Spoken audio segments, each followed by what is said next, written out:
வாழ்க வையகம், வாழ்க வையகம், வாழ்க வளமுடன். குருவே துணை. தந்தைதான் ஈருயிரும் ஒன்று சேர்ந்து தலைத்ததொரு உடலாகி உலகில் வந்தேன். அந்த இருவினை பதிவுகள் அறமோ மற்றோ என் சொத்தாச்சு. இந்த அரும்பெரும் பிறவியில் முன்பினை அறுத்து எல்லையில்லா மெய்ப்பொருளை அடைவதற்கு வந்த ஒரு உதவி. குரு உயிரின் சேர்க்கை குரு திருவடியை வணங்கி வாழ்வோம். ஆசானவர்களை வணங்கி அவர்களே சுக்குமமாக நிரம்பி இந்த நிகழ்வை நிகழ்த்தி தர வேண்டும் என்ற உணர்வோடு துவங்குவோம். வாழ்க வளமுடன், வாழ்க வளமுடன், வாழ்க வளமுடன். சான்றோர் பெருமக்களே, சிந்தனையாளர்களே, ஞானாசிரியர் பெருமக்களே, இந்த அருமையான நிகழ்வை ஒருங்கிணைத்துக் கொண்டிருக்கக்கூடிய சான்றோர் பெருமக்களே, ஐடி துறையை சார்ந்த நிர்வாகிகளை, மதிப்புக்குரிய உலக சமுதாய சேவா சங்கத்தினுடைய தலைவர் உள்ளிட்ட அனைத்து நிலை பொறுப்பாளர்களையும் வணங்கி இந்த நிகழ்வை துவங்குவதில் பெரும் மகிழ்வு கொள்ளுகிறோம். வாழ்க வளமுடன், வாழ்க வளமுடன். சான்றோர் பெருமக்களே, அறிவை அறிவதற்கான வழிகள் என்கிற தலைப்புல அம்மா அவர்கள் அருமையா ஒரு கவியை சொல்லியிருக்கிறாங்க. அதற்கு தவம்தான் வழி அப்படின்னு சொல்லணும் இல்லையா? இந்த தவம்ங்கிற நிலையை அடையறதுக்கு நம்ம பெரும் முயற்சி எடுக்கணும் அப்படின்னு அவசியம் இல்லை. அது இயல்பா வரணும். அது சாதாரண விளையாட்டுத்தனமாகவே நம்மளிடத்துல அந்த பயிற்சி வந்துருச்சுன்னா அதை இன்னும் சிறப்பா நம்ம செஞ்சிட முடியும் அப்படிங்கிறது தான் பல மகான்கள் கண்ட உண்மையாகவும் நமக்கு தெரியும். அது ஒரு செகண்ட், ஃபிராக்ஷன் ஆஃப் செகண்ட்ல நமக்கு இயற்கை என்ன உணர்த்துகிறதோ அதை அப்படியே உணர்ந்து நம்ம வாழ்க்கையில எடுக்க பழகி கொண்டோம்னா அது வாழ்க்கை இன்னும் சிறப்பாக அமையும்னு சொல்லுவோம். அதுபோல எனக்கு முதல் முறை மனவளக்கலையை பற்றி அறிமுகம் எனக்கு கொடுத்தது என்னுடைய பெரியப்பா அவர்கள் தான் கொடுத்தாங்க. அவங்க முதல் முறை எனக்கு கண்ணுல மகரிஷி பட்டது காயகல்ப புஸ்தகத்தினுடைய வடிவத்துல.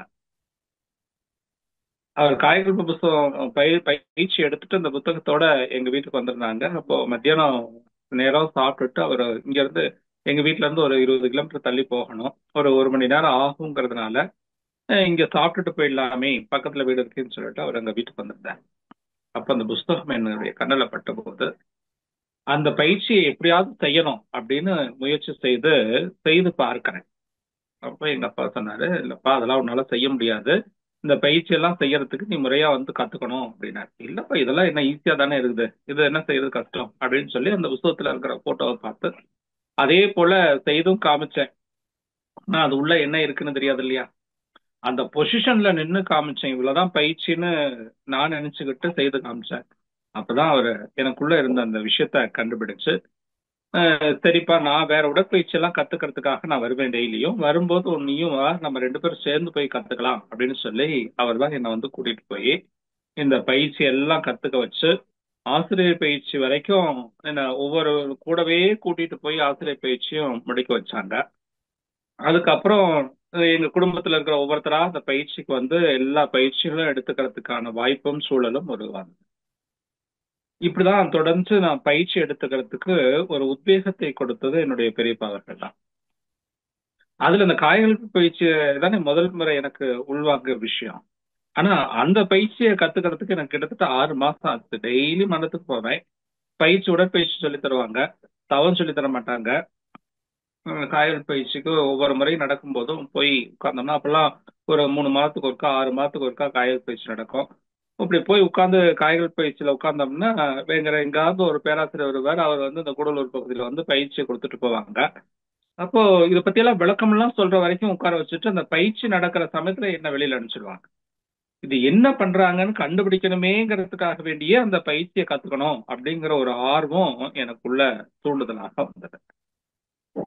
எப்போதும் ஒரு விஷயம் சொல்லுவோம்ல, மூடி மூடி மறைக்க மறைக்க அதை தேடணுங்கிற எண்ணம் ஆர்வம் எனக்கு கூடும்னு சொல்லுவோம்ல, அது மாதிரி எனக்கு இந்த காய்கள் பயிற்சினா என்ன செய்யறாங்க, அந்த கேப்ல என்ன சொல்லி கொடுக்குறாங்க, அதை நம்ம கத்துக்கணும் அப்படிங்கிற அந்த ஆர்வமும் வேகமும் தான் எனது மனவளக்கலை மன்றத்துல ரொம்ப காலம் நிக்க வச்சது. கிட்டத்தட்ட ஒரு 8 மாதம் கழிச்சுதான் காய்கள் பயிற்சி நான் வலுக்கட்டாயமா இன்னைக்கு கத்தே தீர்வே, நான் வெளியில போக மாட்டேன்னு சொல்லி உட்கார்ந்து அடம் பிடிச்சு கத்துக்கிட்டேன். அன்னைக்கு தீட்சையும் கொடுத்தாங்க. அந்த தீட்சை எடுத்த நாள்ல இருந்து ஒரு ஒரு வருடத்துக்குள்ள ஆசிரியர் பயிற்சியும் முடிக்கக்கூடிய ஒரு வாய்ப்பும் கிடைச்சது. அதுக்கப்புறம் என்னாச்சுன்னா, ஒவ்வொரு முறையும் பயிற்சிக்கு போக போக அவங்க கூடவே சேர்ந்து நானும் பிரயாணம் பண்ணி ஆலியார் வரைக்கும் வந்து பயிற்சி எடுத்துக்கக்கூடிய ஒரு சூழல் உருவானது. அப்போ மகர்ஷிய முதல் முறையாக நாங்க ஆசிரியர் பயிற்சிக்கு போகிறதுக்கு முன்னாடி ஒரு 2 மாதத்துக்கு முன்னாடி எல்லாரும் மண்டலத்துல இருந்து போய் பார்க்கலாம் அப்படின்னு சொல்லி சும்மா ஆலியார் போய் விசிட் பண்ணிட்டு வரலாமேன்னு சொல்லி போறோம். அங்க போகும்போது முதல் முறையாக இந்த ஆலியார்ல பார்த்தோம். அப்போ ரொம்ப எளிமை. அப்போ சாமி சொன்னோன்னு வந்தாங்க, கூட உட்கார்ந்து பேசிட்டு இருந்தாங்க. நாங்க ஒரு 10 பேர் தான் இருந்திருப்போம். அந்த 10 பேருக்கு உட்கார வச்சு ஆலியார்ல ஒரு வகுப்பு நடத்தினாங்க, ஒரு அரை மணி நேரம். அப்போ அவர்கிட்ட நாங்க கத்துக்கிட்ட விஷயம் என்னன்னா, ரொம்ப எனக்கு அவர் குரு அப்படின்னு எல்லாம் எனக்கு தெரியாது. அவர் ஒரு பெரிய மகான் அப்படின்னு எல்லாம் என்னால உணர முடியல. சாதாரணமா நம்ம குடும்பத்துல இருக்கக்கூடிய ஒரு உறுப்பினர், நமக்கு தெரிஞ்சவங்க, நம்ம கூட உட்கார்ந்து பேசிட்டு இருந்தா எப்படி பேசுவாங்களோ அப்படி பேசிட்டு இருந்தார். அது சில ஏதோ ஒரு உத்வேகத்தை எனக்குள்ள உருவாக்கிட்டே இருந்தது. சில விஷயங்களை எனக்குள்ள தூண்டிக்கிட்டே இருந்தது. அப்பதான் இந்த ஞானத்தினுடைய நிலை என்ன அப்படிங்கறத தேடணுங்கிற ஒரு வேகமும் வந்தது. அது விளையாட்டா கத்துக்கிட்டேன், அவ்வளவுதான். அப்படி விளையாட்டா கத்துக்கிட்டதனுடைய விளைவு கொஞ்ச காலம் ஆக ஆக அந்த பயிற்சியே எனக்கு பழக்கமாயிடுச்சு. பழக்கமே இன்னைக்கு வாழ்க்கையாக மாறி போச்சு. இதான் மகரிஷி நமக்கு சொல்லி கொடுத்த விஷயம். பயிற்சி பழக்கமாகணும், பழக்கம் வாழ்க்கையாக மாறணும். அது மாதிரி இப்ப எந்த செயல் செஞ்சாலும் அந்த செயலிலே மனவளக்கலையை ஒட்டி பார்க்கணும் அப்படிங்கிற ஒரு எண்ணம் உருவானது பாருங்க. அந்த எண்ணத்தை உருவாக்குனது என்னுடைய பேராசிரியர் கே காசி செட்டியார் ஐயா அவர்கள் தான். அவங்கதான் கூடவே இருந்து சின்ன பிள்ளைக்கு சொல்லிக் கொடுக்குற மாதிரி சில விஷயத்தை எல்லாம் அவங்க வகுப்பா நடத்தி நான் அதிகமா கேட்டு அவங்க கிட்ட பயிற்சி எடுத்துக்கிட்டது இல்லை. ஆனா கூடவே வைத்துக்கொண்டு சில விஷயங்களை சொல்லுவாங்க பாருங்க. சாதாரண பேசிட்டு இருக்கிற போது அந்த பேச்சோட பேச்சா சில விஷயங்கள் சொல்லிட்டு போவாங்க. அதுதான் எனக்குள்ள பெரிய மாறுதல்களை உருவாக்குறதுக்கு காரணமாக அமைஞ்சது. அப்படிப்பட்ட ஆசிரியர்கள் எங்களுக்கு கிடைச்சதுனாலதான் இன்னைக்கும் நாங்கெல்லாம் நிலைத்து நிற்க முடியுது. அவர் ஒரு வார்த்தை சொல்லுவார், 10 வருஷம் மட்டும் நீ மனவளக்கலையில இருந்துட்டன்னா உன்னை கழுத்தை பிடிச்சு வெளியில தள்ளினா கூட நம்மளால போக முடியாதுப்பா. அந்த மனவளக்கலையினுடைய உண்மையான விஷயம் என்னன்னு அப்ப நம்ம தெரிஞ்சுக்க முடியும் அப்படின்னாங்க. அத மகிழ்ச்சி கிட்ட நாங்க ஒரு முறை நானும் எங்க பேராசிரியாவும் போயிருக்கிற போது அவர் கூட நான் கூட போயிருக்கேன். அப்போ போயிருக்கிற போது அவர் பேசிட்டு இருக்கிற போது சாமி சொன்ன விஷயம் என்ன தெரியுமா? பயிற்சி செய்யுங்க, பயிற்சி உங்களுக்கு எல்லா விளக்கத்தையும் கொடுத்துரும், இதுக்காக நீங்க போய் தேட வேண்டிய அவசியம் இல்லை அப்படின்னு. அந்த மாதிரி இன்னைக்கு எந்தவித தேடுதலும் இல்லை. இப்போ ஒரு விஷயத்துல பேசணும்னா கூட அதுக்கு ஒரு தலைப்பு கொடுக்கணும்னா கூட அப்படி ஒரு தலைப்பு தேவையா அப்படிங்கிற மாதிரி என்ன தலைப்பு கொடுக்கறது, அது இங்க என்ன பேசுறது அப்படிங்கிற ஒரு எண்ணத்தை உருவாக்கி இருக்கிறது அப்படின்னு சொன்னா அந்த பூஜ்ய நிலையை உருவாக்குறதுக்கு மகரிஷி எவ்வளவு சிரமப்பட்டிருப்பாங்கன்னு பாருங்க. அப்ப நாம அந்த மகிழ்ச்சியோட இணைய அந்த குரு உயிரினுடைய சேர்க்கை நமக்குடைய வாழ்க்கையில மிகப்பெரிய தெளிவை கொடுக்கும்ங்கிறத நான் உணர்ந்து கொள்ள முடிஞ்சது. அதனால நான் பயிற்சி பண்ணனோ இல்லையோ குருவினுடைய முழுசா சரண்டர் ஆயிடுவேன். பேராசிரியர் இருக்காங்கன்னா அவங்க கூட அப்படியே அவங்க என்ன சொன்னாங்கனாலும் அவங்க என்ன செஞ்சாங்கனாலும் அதை அப்படியே ஃபாலோ பண்றது. அவங்க எந்திரிச்சு நடந்தா அதே பேர் நடக்குது. நான் பயிற்சி, அதாவது எப்பொருளை எச்செயலை எக்குணத்தை எவ்வுயிரை எவர் ஒருவர் அடிக்கடி நினைந்தாலும் அப்பொருளின் தன்மையை நினைப்போர் ஆற்று உடலிலோ அறிவிலோ மாற்றம் காணும்னு சொல்லுவாங்க இல்லையா? அந்த பாடலை அப்படியே உள்வாங்கி பயிற்சியாக செய்யப்படுவேன். எங்க ஐயா எப்படி வகுப்பு நடத்துறாரோ அதே போல நானும் நடத்தி பழகுவேன். அவர் எப்படி பயிற்சி செய்யறாரோ அதே போல நானும் பயிற்சி செய்வேன். அவர் எப்படி தவறு நடத்துறாரோ அதே போல பயிற்சி தவறு நடத்தி பழகிறது. இப்படிதான் நாங்கெல்லாம் கொஞ்சம் கொஞ்சமா எங்களை தயார்படுத்தி கொண்டே வந்தோம். அந்த வகையில இன்னைக்கு இந்த அளவுல ஒரு 4 பேருக்கு சொல்றதுக்கான ஒரு வாய்ப்பையும் சூழலையும் மனவளக்கலை உருவாக்கி கொடுத்திருக்கிறதுன்னு சொன்னா அத்தனைக்கும் அத்தனை பேருடைய உழைப்பு. கார்த்திட்டர் ஐயா, சத்தியமூர்த்தி ஐயா, கேஜி சுவாமி ஐயா, இவங்கெல்லாம் எங்களுக்கு கொடுத்த விஷயங்கள் வந்து போற போக்குல கத்துட்டு உட்கார்ந்து கத்துக்கிறத விட அது சாதாரண வாழ்க்கையாக அதை மாற்றி கற்றுக்கொள்ளணும்னு சொல்லி கொடுத்தாங்க பாருங்க. அந்த விளக்கங்கள் தான் இன்னைக்கு எங்களை எல்லாம் இந்த அளவுக்கு ஒரு உயர்ந்த நிலையை அடைய செய்திருக்கிறது. அதுல பாரதி இன்னைக்கு என்ன பேசணும் அப்படின்னு நினைக்கும் போது கூட ஒரு இன்ட்ரோடக்ஷன்ஸ் கொடுக்கலாமே அப்படின்னு சொல்லி எடுத்த கவி கூட பாரதியினுடைய ஒரு கவிதை தான் கண்ணுக்கு தென்பட்டது. அத அதை படிச்சிட்டு இருக்கிற போதே அம்மா வந்து அதுக்கான விளக்கங்களை அங்க கவிதையாக சொல்றாங்க. அதுதான் இன்னைக்கு இந்த கோஆர்டினேஷன், அதாவது குருவோடு உயிர்கலப்பு பெறும்போது எதை பற்றி சொல்லணும் என்பதை அவரே அந்த இடத்துல இருந்து உணர்த்துகிறார் அப்படிங்கறத நம்ம உணர முடியுது பாருங்க. நின்னை சில வரங்கள் கேட்பேன், பாரதி அழகா சொன்னான், நின்னை சில வரங்கள் கேட்பேன், அவை நேரே இன்று எனக்கு அருள்வாய். இன்னைக்கு எனக்கு தந்திருப்பா. என்னது அது அப்படின்னா, என்றன் முன்னை தீய வினை பயன்களை இன்னும் மூளாதழித்திடுதல் வேண்டும். என்னுடைய மூல வினை தீய பயன்களை இன்னும் எனக்குள்ள மூளாது அழித்திடுதல் வேண்டும். இனி என்னை புதிய உயிராக்கி, இப்போ தவம் கொடுக்கிற அன்னைக்கு நம்ம புதுசா பிறக்கணும் இல்லையா? உடல் பொருளோடு ஆவி உதகத்தால் கொண்டு படர்வினை பற்றார பார்த்து கை வைத்து நொடியில் அடி வைத்து நுண்ணுணர்வாக்கி கடிய பிறப்பினை காட்டினான் என்று திருமலர் பாடினார்ல. ஒரு அரிய பிறவி எடுத்துக்கணும் இல்லையா? ஆஹ் மாற்றி பிறக்க மருந்தனக்கு கிட்டதில்லை, மாற்றி பிறக்க மருந்தனக்கு கிட்டும் என்றால் ஊற்றை சடலம் விட்டு என் கண்ணம்மா உன் பாதம் சேரணும்னு பாடினாரே. அந்த அழுகுண சித்தனுடைய அந்த அந்த பாடலினுடைய விளக்கத்தை நமக்கு மாற்றி பிறக்கிறதுக்கான ஒரு உத்வேகத்தை கொடுத்தது மகரிஷியுடைய வரி இல்லையா? அதனால்தான் சாமி சொல்லுவாங்க, இருவிழிகள் முக்குமுனை குறிப்பாய் நிற்க, அந்த பாடலையே சொல்லும்போது உந்த உந்த குண்டலினி புருவ மையத்து ஊறி வரும்னு சொல்லுவார்ல. அது மாதிரி ஊறி வரக்கூடிய அந்த குண்டலினி சக்தியை மேல கொண்டு வருகிற போது அதுதான் ஒரு புதிதாக பிறக்கிற பிறவி. இனி என்னை புதிய உயிராக்கி எனக்கு ஏதும் கவலை அறச் செய்து, எந்த கவலையும் இல்லாம செஞ்சு என்னை மிக தெளிவு செய்து, என்னுடைய அறிவை மதிதன்னை மிக தெளிவு செய்து என்றும் சந்தோஷமாய் இருக்க, சந்தோஷம் கொண்டிருக்க செய்வாய். அப்ப சந்தோஷமா இருக்கணும் அப்படின்னா மேல கொண்டு வரணும். கண்டத்தின் மேலே கருவை நிலைக்கக்கூடிய அந்த கருத்தவத்தை நம்ம முறையாக கற்றுக்கொள்ளணும். அந்த கருவிலே ஒன்றி ஒன்றி நின்று அறிவை பழக்க பழகணும். அப்படிங்கிறதுக்கு போது நம்ம ஒரு ஒரு ரொம்ப மிக சந்தோஷமான ஒரு நிலையை அடையலாம். மூலாதாரத்திலிருந்து இருக்கக்கூடிய ஒடுங்கி கிடக்கக்கூடிய அந்த கனலை மதிமண்டலத்தின் மேல் எழுப்பில் தேகம் விழுமோ பராபரம்னு பாடுறாங்கல்ல. அது மாதிரி நம்ம கழுத்துக்கு மேல் அந்த உயிரினுடைய சக்தியை கொண்டு வருகிற போது, அந்த கருவை மாற்றி அமைக்கிற போது நமக்குள்ள ஒரு புதிதாக ஒரு உத்வேகம் உருவாகும். அது வந்து ஒரு மிக சந்தோஷத்தை உருவாக்கும் அப்படிங்கிறத அவர் சொல்றார். அதுக்கு மேலையும் சொல்றார் பாருங்க, தோலை வலிவுடையதாக்கி உடல் சோர்வும் பிணிபலமும் போக்கி அறிவாலை கொண்டு பிளந்தாலும் கட்டுமாறாத உடல் உறுதி தந்து சுடர் நாளை, ஒரு ஒரு சூரியன் வெளிச்சம் வந்த உடனே இந்த பூக்கள் எல்லாம் எப்படி மலருமோ அது போல சுடர் நாளை கண்டதோர் மலர் போல ஒளி நன்னியதாக திகழும் முகம் தந்து மதவேலை வெல்லும் முறை கூறி தவ மேன்மை கொடுத்து அருள வேண்டும் அப்படின்னு சொன்னார். அந்த தவ மேன்மை கொடுத்து அருளுகிற நேரமாக இந்த நாளை நம்ம பயன்படுத்திக் கொள்ளலாம். இல்ல, தவத்திலே நாம உயர்ந்து மேலோக்கி வருவதற்கு வழிகளை வந்து அவர்களாக சொல்லியிருக்காங்க. முதல்ல இந்த பருவுடலை கடந்து நுண்ணுடலுக்கு வாங்க, நுண்ணுடலை கடந்து காந்த உடல் நிலைக்கு போங்க. இந்த 3 உடல்களை பற்றி நம்ம படிச்சிருக்கிறோம்ல. அந்த 3 உடல்கள்ல முதல்ல பருவுடல் பிசிக்கல் பாடியே கிடக்கணும். அதுக்குதான் ஆக்னி தவம்.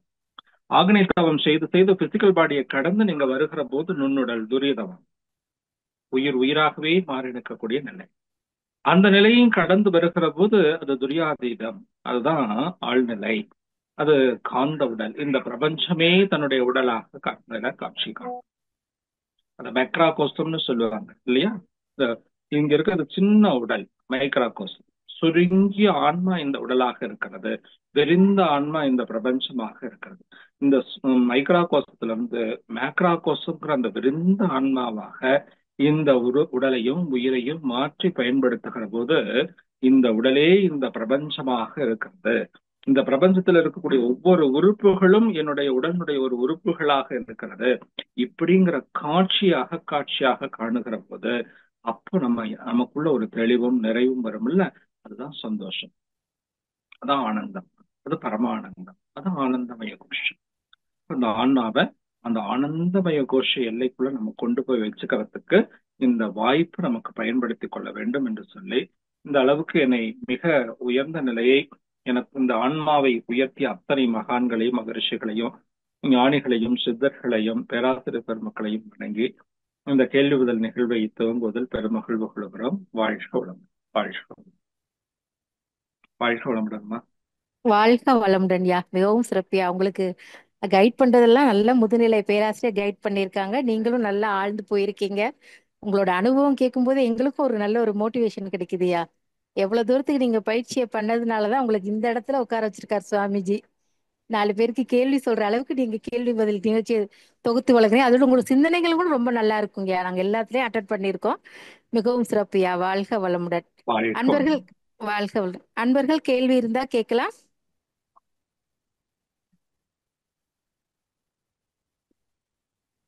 நிறைய பேர் சாட் பாக்ஸ்ல கூட பதிவு விட்டுருக்காங்க, அவங்களுக்கும் இதே மாதிரி அனுபவம் கிடைச்சதுன்னு சொல்லி. உண்மையில தவத்தினுடைய ஆழம் போக போக தான் அதை புரிஞ்சுக்க முடியும். ஆமாங்கய்யா, ம். ஆமாங்கய்யா, அப்பதான் அது புரிய முடியுது. அத ராமகிருஷ்ணன் இப்ப காலையில அதை எடுத்து ஒரு ஒரு ஒரு டெய்லியும் தினமா ஒவ்வொரு நாளும் ஒவ்வொரு விஷயத்த நம்ம சிந்திக்கிற போது அதுல கூட நமக்குள்ள ஏதாவது சொல்லுங்கய்யா. ஒரு சிற்றின்பங்கள் நமக்குள்ள வந்துருச்சுன்னா அது ஏதாவது நம்ம உடம்புக்குள்ள ஒரு உத்வேகத்தை உருவாக்கி நம்மள இறைவனுடைய பக்கத்துல கொண்டு போக முடியாம அந்த இறைநிலைக்கு அருகாமையில கொண்டு போக முடியாம செய்யக்கூடிய ஒரு செயலாக இருக்குங்கிறத நம்ம புரிஞ்சுக்கணும்னா நம்ம கூடவே அந்த இறைத்தன்மை இருக்கிறது என்கிற காட்சியை நம்ம பார்க்கணும் அப்படின்னு சொல்லுவாங்க. ராமகிருஷ்ணனுடைய வார்த்தையில சொல்லணும்னா பக்தன் ம் ம் பகவானுடைய குழந்தையா, அவன் கண்ணில் வடியும் கண்ணீரே அவனுடைய பலம். அரியும் ம் அரியின் பெயர்களை ஒவ்வொன்றாக கேட்ட மாத்திரத்துல மயிர் கூச்சுடுவது எடுப்பது போல கண்களில் நீர் வடிவதும் பக்தனுடைய அடையாளம். அக்குறிகள் உண்டானால் இதுவே கடைசி பிறப்பு. சம்சாரத்திலிருந்து மோட்சம் அடுத்தாற் போல இருக்கிறது என்பதை அறிவான் அப்படின்னு ஒரு இடத்துல சொல்றாரு. அந்த ஒரு உணர்வு பூர்வமான விஷயத்தை நம்ம கொண்டு வரணும். இந்த உணர்வு மேலோங்க உணர்ச்சிகளை தாண்டி உணர்வுகளாக மாறணும். அதனால போன வகுப்புல கூட நம்ம பேசும்போது உணர்வும் உணர்ச்சிகளும் பத்தி பேசியிருப்போம். இதை ரொம்ப ரொம்ப கூர்ந்து கவனிக்கும் போதுதான் இந்த உணர்ச்சிகளை தாண்டி உணர்வு நிலைக்கு நம்ம வருகிற போது நம்ம வாழ்க்கையினுடைய உயர்ந்த நிலையை நம்ம அடைய முடியுங்கிறத சொல்றாங்க. வாழ்க்கை. சரி, வாழ்க வளம். ஐயா, கேள்வி பதிலுக்கு வந்திருக்காங்க. முதலாவது அன்பராக சசிகலா, நீங்க பேசலாமா? உங்களுக்கு அன்வைட் கொடுத்தாச்சு. வாழ்க வளமுடன் ஐயா. வாழ்க்கை வளமுடன்மா. ஐயா, இப்ப நமக்கு துரியாதீத தவம் கொடுக்கும் பொழுது, தீட்சை கொடுக்கும் பொழுது நம்ம மானச தீட்சையாக நம்ம செய்யறோம். அதுல வாழைப்பழம் அது முடிந்த உடனே கொடுக்குறோம். அது கொடுக்கும் பொழுது நம்ம என்ன சொல்லி அன்பர்களுக்கு கொடுக்கணும் ஐயா? நம்ம நம்மளுடைய காந்த ஆற்றல அந்த இதுல வாழைப்பழத்துல பாஸ் பண்ணி அவங்க ஆஹா. அந்த ஞானத்தினுடைய உச்சநிலையை அடைந்திருக்கிறார்கள். நாம தான் அந்த உயர்ந்த நிலையை அவர்களுக்கு காட்டியிருக்கிறோம். நம்மளுடைய ஆன்மாவாக இருந்து குரு காட்டியிருக்கிறார், அப்படிதானே? ஆமாங்க அப்ப ஐயா. நம்ம முழுசா நம்ம இந்த குருவிடத்துல அர்ப்பணிச்சு கொண்டு குருவாக இருந்துதான் அந்த தீட்சையை கொடுக்கிறோம். ம், அப்போ ம், அந்த இடத்துல கொடுக்கும் போது பாத்தீங்கன்னா அந்த வாழைப்பழத்தை கொடுக்கறது கூட குருதான். அது ம், வாழைப்பழம்னு சொல்றது வாழைப்பழம்ங்கிறத வாழைப்பழம்னு சொல்றாங்க. வாழ்வதற்கான பழம் ம், இல்லையா? ம், ம், ம், ம், வாழுகிற தன்மை, அதாவது நம்மளுடைய தொடர்ச்சியா நம்மளுடைய முழுமை நிலை அடையறதுக்கான பயிற்சி அப்படின்னு சொல்லுவாங்க. அது ஞானத்தினுடைய உச்சம். ம், அதனால அந்த இடத்துல அதை கொடுக்குறோம். அத அருட்காப்பு கொடுத்து நீங்க அவங்களுடைய பேரை சொல்லி அந்த அருட்செல்வர் அப்படிங்கிற அந்த பட்டத்தையும் சொல்லி நீங்க கொடுக்கலாம். அது தெய்வீக நிலையிலிருந்து நம்ம கொடுக்கணும். ம். இன்னொரு விஷயம், நான் கேள்விப்பட்டேன், அந்த வாழைப்பழத்துல மட்டும்தான் விதைகள் மறுபடியும் முளைச்சு வர்றதில்ல. ஓ. அது அடித்தண்டை எடுத்து வச்சுதானே முளைக்கிறாங்க. ஆ. அப்ப இது பிறப்பற்ற நிலை. அதாவது ஒரு ஒரு பழம் முதிர்ந்து அதுல இருந்து ஒரு விதை முளைக்கிறதல்ல. ம், ம், ம். அப்படின்னா அந்த கனி கனிஞ்சா அது அப்படியே தெய்வீக நிலை அடைஞ்சிருது அப்படிங்கிறதுக்காக தான் அதை பூஜையிலையும் பயன்படுத்துகிறார்கள். அததான் மகரிஷியும் இது ஞானத்தினுடைய உச்ச நிலை அப்படிங்கிறத வெளிக்காட்டுனாங்க அப்படின்னு சொல்லி ஒரு பேராசிரியர் மூலமாக அதை நானும் கேள்விப்பட்டேன். ஓ, பிறப்பிறப்பு அற்ற நிலை, இனிமேல் பிறவி இல்லைன்ற மாதிரிங்களா ஐயா அது? ம். நம்ம சுத்தபடி சரி. அடையும் போது நமக்கு நீ பிறவி இல்லைன்னு சொல்லுவோம். இனி பிறவி இல்லை, அதுக்காக. அதான் நான் ஏன் வாழைப்பழம் அப்படின்னு கேட்கறதா, அடுத்த பதில நீங்களே சொல்லிட்டீங்க ஐயா. மிக அருமைங்கய்யா. அதே போல எனக்கு பஞ்சபூத நவகிரக தவத்துல அவங்களுக்கு நம்மளுடைய ராகு கேது சொல்லும் பொழுது ஓஜஸோட தொடர்பு படுத்திக்கோங்க அப்படின்னு சொல்லும் பொழுது எப்படி நம்ம உங்களை பாவனை பண்ண சொல்லணுங்கய்யா? ஓஜஸ்ன்னு சொன்னாலே காந்த அலை தானேம்மா. நம்ம உடம்புல இருக்கக்கூடிய காந்த ஆற்றலோட அது தொடர்பு இருக்கும், அவ்வளவுதான். நம்முடைய உடல்ல இருக்கிற காந்த ஆற்றலோட. காந்த ஆற்றல் சரிங்க. ஓஜஸ்ன்னு சொன்னாலும் காந்த ஆற்றல்னாலும் குண்டலினி சக்தினாலும் ஒண்ணுதாம்மா. ம், ம், ம். பேர் தான் அந்த இடத்துல நம்ம மாற்றி சொல்றோமே ஒளி, எல்லாம் ஒண்ணுதான். ஓகேங்க. மிக்க நன்றி ஐயா. மிக சிறப்பான விளக்கம் ஐயா. வாழ்க வளமுடன். வாழ்க. வாழ்க வளமுடன்மா, மிக்க நன்றி. அடுத்த அன்பராக தேவி ராணி, நீங்க பேசலாமா? உங்களுக்கு அன்வைட் கொடுத்தாச்சு. வாழ்க வளமுடன் ஐயா. வாழ்க்கை வளமுடன்மா, சொல்லுங்கம்மா. ஐயா, நான் ஏபிடி சர்வீஸ் பண்ணிட்டு இருக்கேங்கய்யா. மன்றத்துல தவம் கொடுக்கும்போது, தீட்சை கொடுக்கும்போது நம்ம அந்த தீட்சையினுடைய அந்த செயல்பாடுகளை செய்யறோங்கய்யா. ஆனா ம் தவம் நடத்தும் போது அன்பர்கள் வந்து தவத்துல அவங்க இருக்காங்களா, அவங்களுக்கு தவம் வந்து அந்த உணர்வு இருக்கான்றத நம்ம எப்படிங்கய்யா புரிந்து கொள்றது? இல்லாட்டி நம்ம அதுக்கு ஏதாவது என்ன மாதிரியான சப்போர்ட் கொடுத்து அவங்களுடைய தவத்தை வந்து உணர்வை ஏற்படுத்த முடியுங்கய்யா? நல்லது, சிறப்புமா, நான் சொல்றேன். அதாவது நாம எப்பொழுதுமே தவம் செய்கிற போது தவம் செய்வதற்கும் நடத்துவதற்கும் வித்தியாசம் என்னன்னா, நடத்துற போது அந்த இடத்துல நாம நடத்தல, குரு தான் நடத்துறாங்க.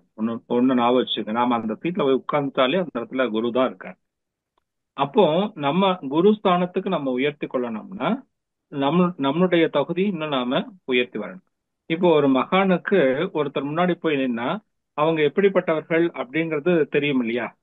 இப்ப நம்ம சாதாரண சொல்லணும்ல, அவர் கண்டுபிடிச்சிருவாருங்க ஈஸியா அப்படிம்பாருல, அது மாதிரி நீங்க உங்க முன்னாடி யார் வந்து உட்கார்ந்தாலும் நீங்க கண்டுபிடிக்கணும். அதுதான் மகானுடைய நிலை.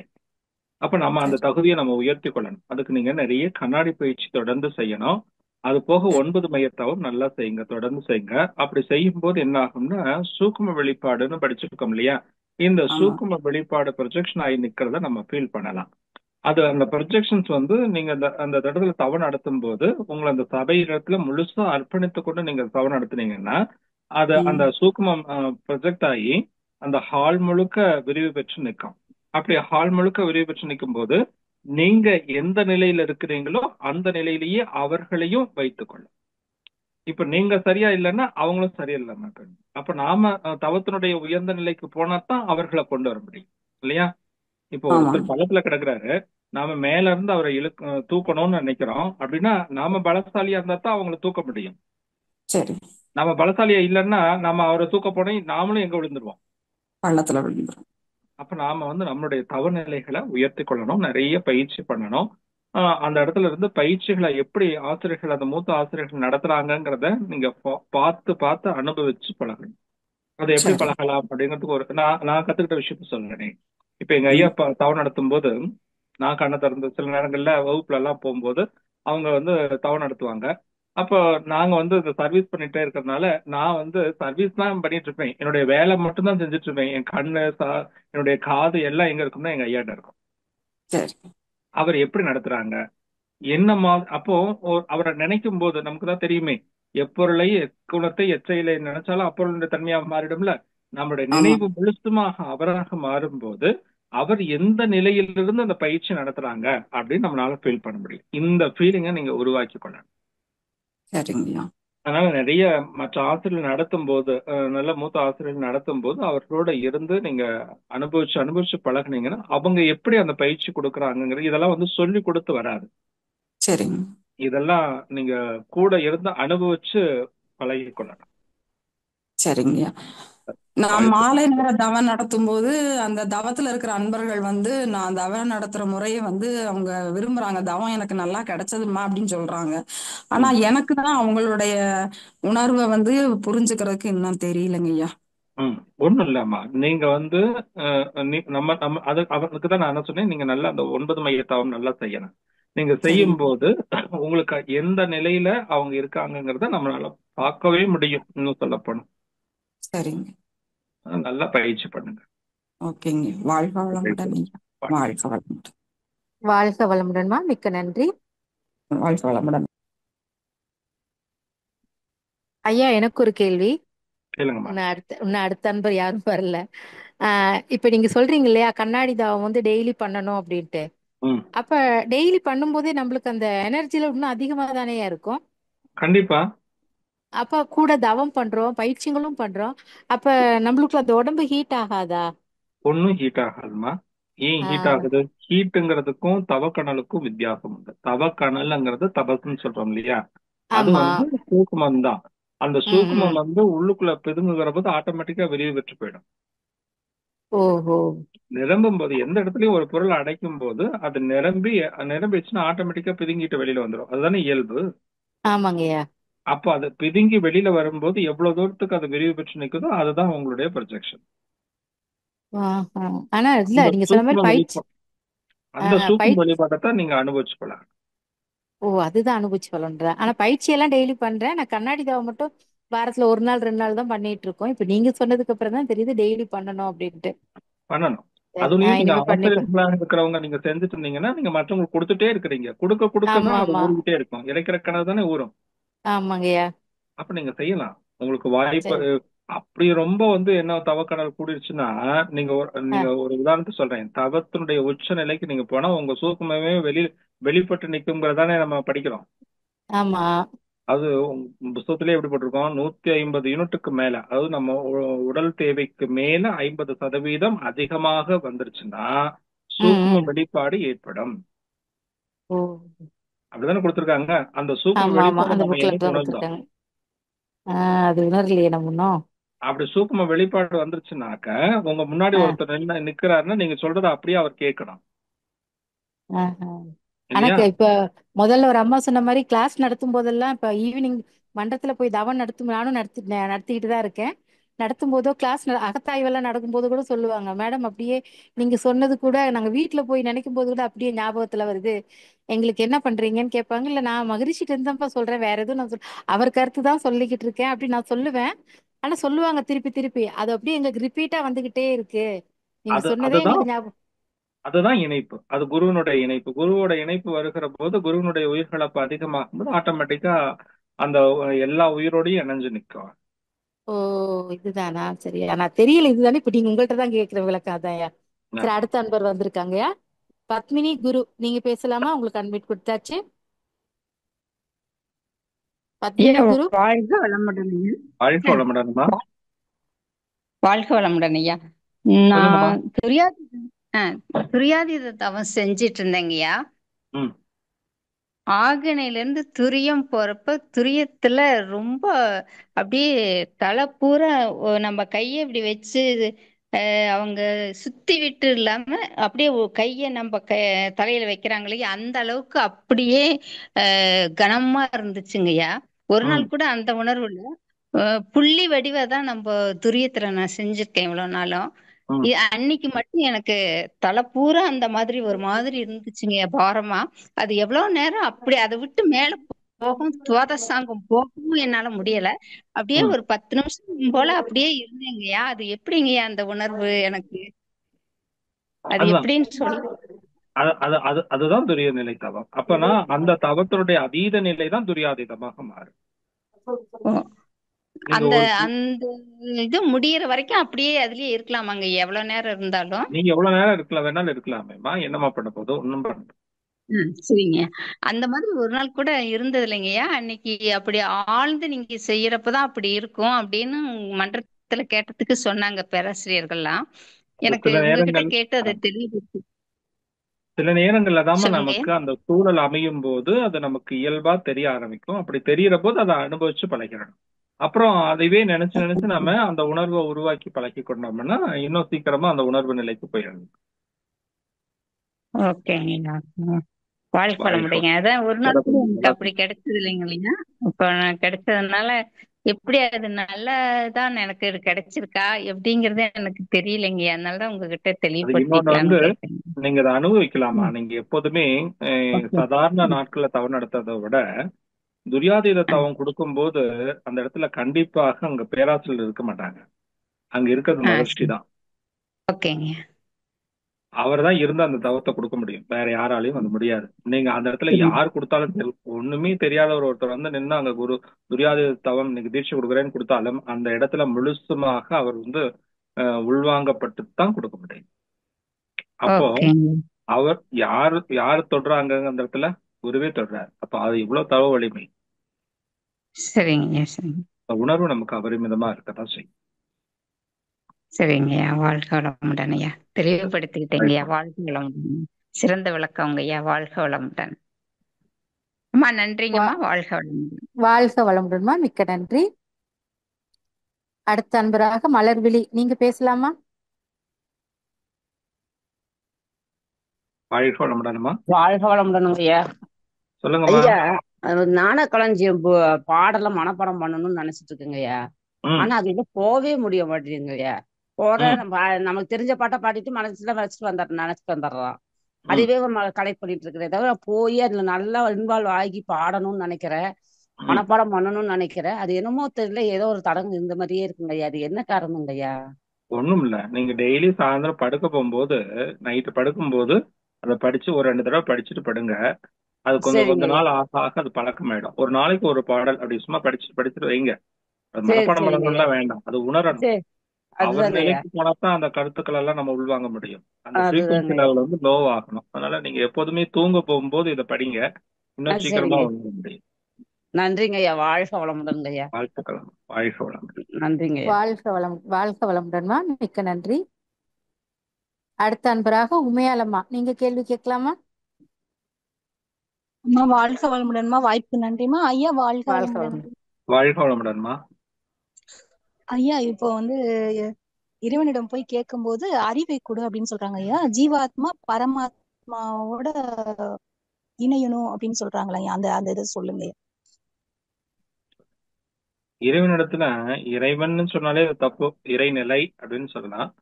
இறைநிலையில போய் நம்ம கேட்க வேண்டிய அவசியமே இல்லை. எதை கேட்டாலும் அது கொடுக்கும். ஆனா கேட்டதை கொடுத்துரும். அதை வாங்கிட்டு அனுபவிக்கிறது நம்மளுடைய வேலை. அதனால அங்க கேள்விக்கு தேவையில்லை, கேட்க வேண்டியதில்லை, வேண்டுதல் தேவையில்லை. அதனாலதான் வேண்டாமை வேண்டுதல் இலானடி சேர்ந்தாருக்கு அப்படின்னு சொன்னாங்க. வேண்டாததை கூட வேண்டான்னு சொல்லுகிற நிலையை எட்டிட்டேன்னு மகிழ்ச்சி சொன்னார்ல, அந்த நிலையை நம்ம அடையணும். அப்படி வந்துட்டா அங்க தேடுதல் வேண்டியதில்லை, கேட்க வேண்டிய அவசியமும் இல்லை. இன்னொன்னு, இந்த ஜீவ பிரம்மத்தோட ஐக்கியப்படுதல். இது அழகா அந்த வார்த்தையை போட்டிருக்காங்க பாருங்க. ஜீவன் ஜீவ பிரம்ம ஐக்கிய முக்தி, இல்லையா? இந்த ஜீவனாக இருக்கக்கூடிய ஜீவகாந்தத்தை இந்த வான்காந்தத்தோடு இணைக்கணும் அப்படின்னா இந்த உடம்புல இருந்து அடுத்து உயிர்நிலைக்கு நம்ம போகணும். அந்த உயிர்நிலைங்கிறது எது? இறை துகள், விண்துகளுடைய தொகுப்பு. இதுதான் துரிய நிலை தவம். இந்த துரிய நிலையில போய் ஒன்று ஒன்று நிற்கும் போது, இது ஆக்னி தொடக்கம்னா துரியம் வந்து ஒடுக்க நிலைன்னு சொல்லுவாங்க. எவ்வளவுக்கு எவ்வளவு துரியத்துல ஒடுங்கி நிக்கிறீங்களோ அந்த அளவுக்கு துரியாதீதத்துல அடக்க நிலை என்பது கிடைக்கும். அந்த அடக்க நிலை அடையறதுக்கு இந்த பிரம்மத்தை, ஜீவனை பிரம்மத்தோட ஐக்கியப்படுத்தணும் அப்படின்னு சொல்றாங்க. ஜீவன்னு சொல்ற போது உயிர்னு சொல்றோம்ல, இந்த உயிரை இந்த உடம்புக்குள்ளதான் உயிர் இருக்கிறதுங்கிறத மறந்து இந்த பிரபஞ்சமே உயிராக இருக்கிறது, இந்த பிரபஞ்சமே உயிரினுடைய வடிவம் அப்படின்னு எப்ப நம்ம புரிஞ்சுக்கிறோமோ அப்பதான் இந்த ஜீவன் பிரம்மத்தோடு ஐக்கியப்படும். அது எப்படி அப்படின்னு சொன்னா, இந்த பிரபஞ்சமே உயிராக இருக்கிறதுன்னு சொன்னா, இந்த பிரபஞ்சமே இந்த உயிருக்கான வடிவம் அப்படின்னு சொன்னா, இந்த உயிருக்கு மூலப்பொருளாக இருப்பது எது? இறைத்துகள். அந்த இறைத்துகளாக இருக்கிறது எது? அதான் காந்தம். அதனாலதான் காந்த நிலை அப்படின்றது கடவுள் நிலை கண்டிடலாம் அந்த நிலைன்னு மகிழ்ச்சி பாருங்க. அப்ப தற்சுழற்சி விரைவோடு இருக்கக்கூடிய அந்த காந்த நிலையை நம்ம உணர்ந்துக்கும் போது அந்த காந்தம், அதாவது எழுச்சி, இறையே எழுச்சி பெறுகிறது, அது உயிராக இருக்குது. அது மறுபடியும் கரைஞ்சு அலையாக மாறுது, அது காந்தமாக மாறுது. அந்த காந்தமே அப்படியே நிர்மூல நிலை அடையுது பாருங்க, அதுதான் முக்தி. அதாவது ஒரு இடத்துல அது தோன்றி இயங்கி வளர்ச்சி பெற்று அதுக்கப்புறம் மீண்டும் அதே நிலையை மறையுது, அந்த முக்தி நிலை அடையுது. அப்ப இந்த காந்தத்தை தான் நம்ம கொண்டு போய் எங்க இணைக்கணும்? சுத்த வெளியில இணைக்கணும். அந்த காந்தம் மட்டும்தான் போய் அங்க இணைய முடியும். காந்தமா மாறினாத்தான் இணைய முடியும். எப்படி தோன்றியதோ அதே இடத்துல நம்ம போய் சேரணும். அதனால அந்த அப்படியே மனசுல வச்சு பாருங்க, கொஞ்சம் உள்ளார்ந்து சிந்திச்சு பாருங்க. இறைநிலையே தான் இறைத்துகள் ஆகுச்சு, இறைத்துகள் கூடி விண்துகளாச்சு, அந்த விண்துகள் தான் உயிர். அப்படின்னா இந்த உயிரை இறைத்துகளாக மாத்தணும், காந்தமாக மாத்தணும், காந்த வடிவத்துக்கு மாத்தணும். அந்த காந்தத்தை தொடக்க நிலையான அந்த முடிவு நிலைக்கு கொண்டு போகும்போது அதுவே பிரம்மமாக மாறிப்படும், இல்லையா? ஜீவ பிரம்ம ஐக்கியம், ஐக்கியம்னா ஒன்றிணைத்தல். அப்படி ஒன்றிணைக்கும் போது அது முக்தி, சமாதி அப்படிங்கிற நிலையாக மாறும். வாழ்க வளமுடன். வாழ்க வளமுடன். மிக சிறப்புங்கய்யா, மிக தெளிவா இருந்துச்சுங்கய்யா. நன்றிங்கய்யா. வாழ்க வளமுடன். வாழ்த்துக்கள். வாழ்க வளமுடன். வாழ்க வளமுடன்மா. நன்றி. வாழ்க வளமுடன்மா. அடுத்த அன்பராக தேவி ராணி, நீங்க திரும்ப வந்திருக்கீங்கம்மா, உங்களுக்கு அன்மிட் கொடுத்தாச்சு, கேள்வி கேட்கலாமா? வாழ்க வளமுடன் அம்மா. மீண்டும் வாய்ப்பு கொடுத்தமைக்கு நன்றி ஐயா. வாழ்க நன்றிம்மா. வளமுடன் ஐயா. வாழ்க்கை வளமுடன். ஐயா, இப்ப அந்த அடிப்படை பயிற்சிக்கு வந்த ஒரு அன்பருக்கு வந்து காதுல இரைச்சல் இருக்குன்னு சொல்றாங்க ஐயா. அவங்களுக்கு வந்து நாங்க பயிற்சி கொடுத்துட்டோம். அப்புறம் அகத்தாய்வுக்கு கூப்பிடும்போது அவங்க எந்த பயிற்சியும் செய்யல. என்னால தவத்திலே உட்கார முடியல, காது இரைச்சல்றாங்க. ஆனா மருத்துவத்திலையும் அவங்களுக்கு அதுல எந்த நிவாரணமும் கிடைக்கலைங்க ஐயா. அவங்க எந்த மெடிசனும் தேவையில்லை, நீங்க நல்லா இருக்கீங்கன்ற மாதிரி இஎன்டிஸ் சொல்றாங்கன்னு சொல்றாங்க. அவங்களுக்கு நம்ம என்னங்க ஐயா பண்ணி தர முடியும்? காது இரைச்சலுக்கு சில நேரங்கள்ல வந்து நம்ம இந்த காதுக்குள்ள ஏதாவது ஏர்லாக் ஆயிடுச்சுன்னா அது மாதிரி இரைச்சல் இருந்துட்டே இருக்கும். அது தவத்துல இன்னும் நல்லா வரும். அது கூட நமக்கு தெரிஞ்ச இந்த முத்திரை சொல்லி கொடுத்துருப்பாங்கல்ல, இந்த சூனிய முத்திரைன்னு சொல்றாங்கல்ல, இந்த முத்திரைக்கு நம்ம ரெகுலரா பிராக்டிஸ் பண்ணும்போது கொஞ்சம் அது குறையுதுமா. அது இங்கே 2-3 பேருக்கு நாங்க செய்து பார்த்திருக்கிறோம். அது மாதிரியான பிரச்சனைகள் இருந்து சரியா போயிடுச்சு. அவங்களுக்கு வயசு என்னம்மா?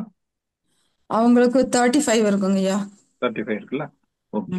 இப்ப நீங்க இந்த முத்திரைகள் நீங்க சொல்லிக் கொடுங்க. அது கூட நல்லா ஆக்னை தவத்தை நல்லா ஆக்னையில மட்டும் அவங்க எவ்வளவு நேரம் கவனிக்க முடியுமோ கவனிக்க சொல்லுங்க. சரிங்க. அது கொஞ்சம் நல்லா டெவலப் பண்ணி கொடுக்கும். வாழ்க வளமுடன் ஐயா. வாழ்க வளமுடன். நன்றி. வாழ்க வளமுடன்மா. மிக்க நன்றி. அடுத்த அன்பராக வளர்மதி அம்மா, உங்களுக்கு அட்மிட் கொடுத்தாச்சுமா. வாழ்க வளமுடன் அம்மா. வாழ்க வளமுடன் ஐயா. சொல்லுங்கம்மா. ஏன் நம்ம வந்து குரு தொடர்புல இருக்கோன்றதுக்கு இப்பயே ஒரு சாட்சி. அவரு என்னன்னா, நான் யோசிச்சுட்டு இருந்தேன் கண்ணாடி பயிற்சி தினமும் பண்ணலாமா, ஏன்னா எனக்கு ஹீட் பாடி. அதை நான் கேட்கலான்னு நான் யோசிச்சுட்டு இருந்தேன். அதுக்குள்ள ராஜேஸ்வரி அம்மாவே கேட்டுட்டாங்க. ரெண்டாவது வந்து மலர்விழி அம்மாவும் இந்த ஞானக்களஞ்சியம் பாடல்கள்லாம் நானுமே வந்து மனப்பாடம் பண்ணணும், குரு கருத்தெல்லாம் நம்ம வந்து எடுத்துக்கணும். நான் அருள்நிதியர் தான் முடிச்சிருக்கேன். இப்போ அடுத்த வருடம் தான் ஏபிடி போகணும்.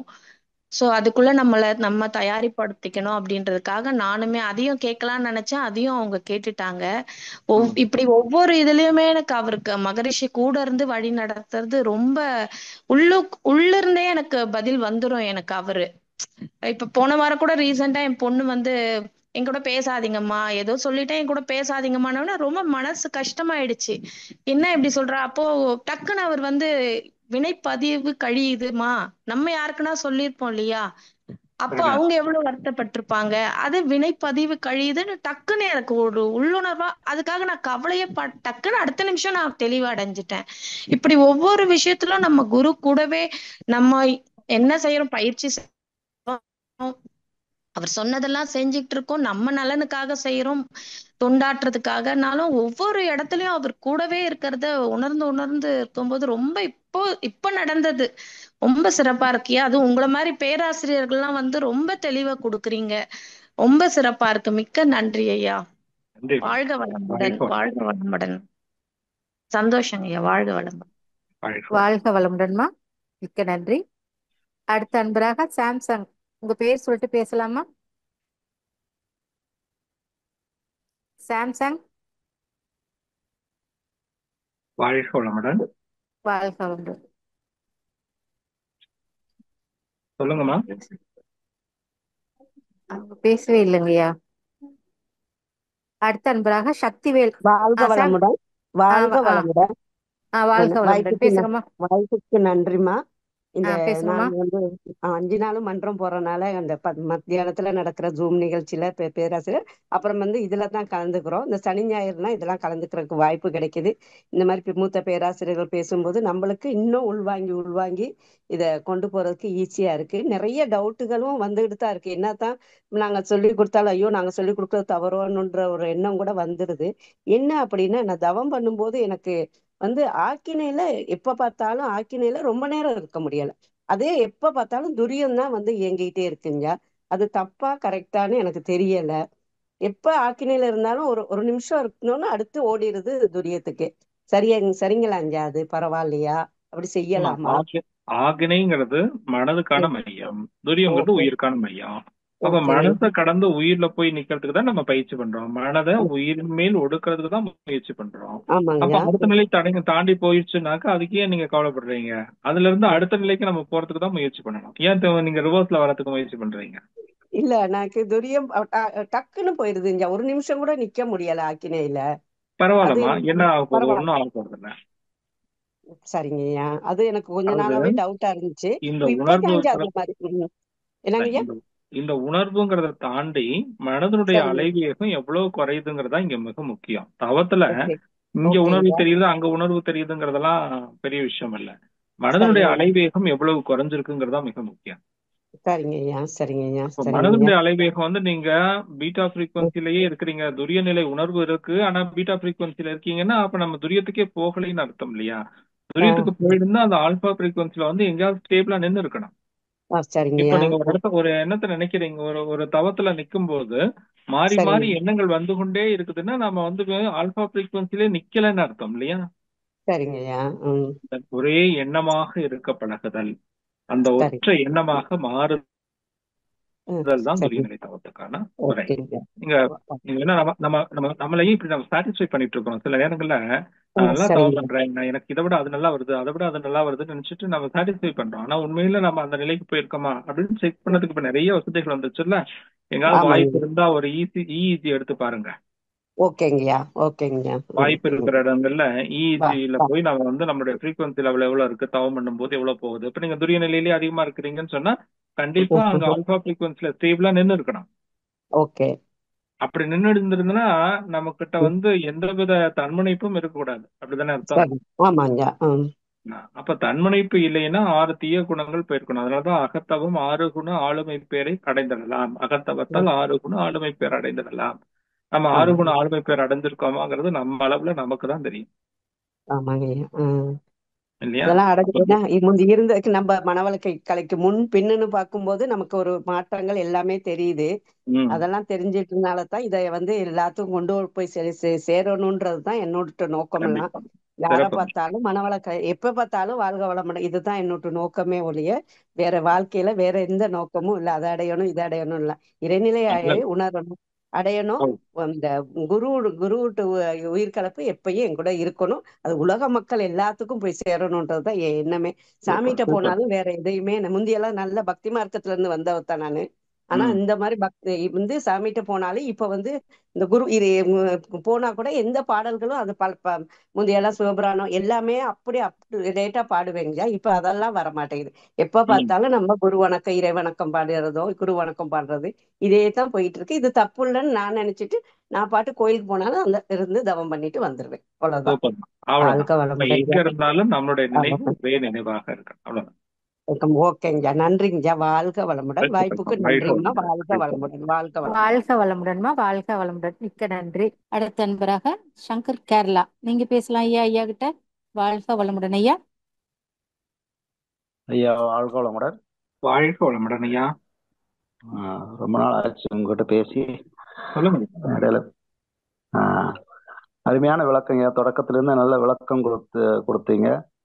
ரெண்டாவது தொடக்கமே நீ பிரபஞ்சமே நானாக இருக்கிறத தெரியும் அப்படின்னு சொன்னீங்க.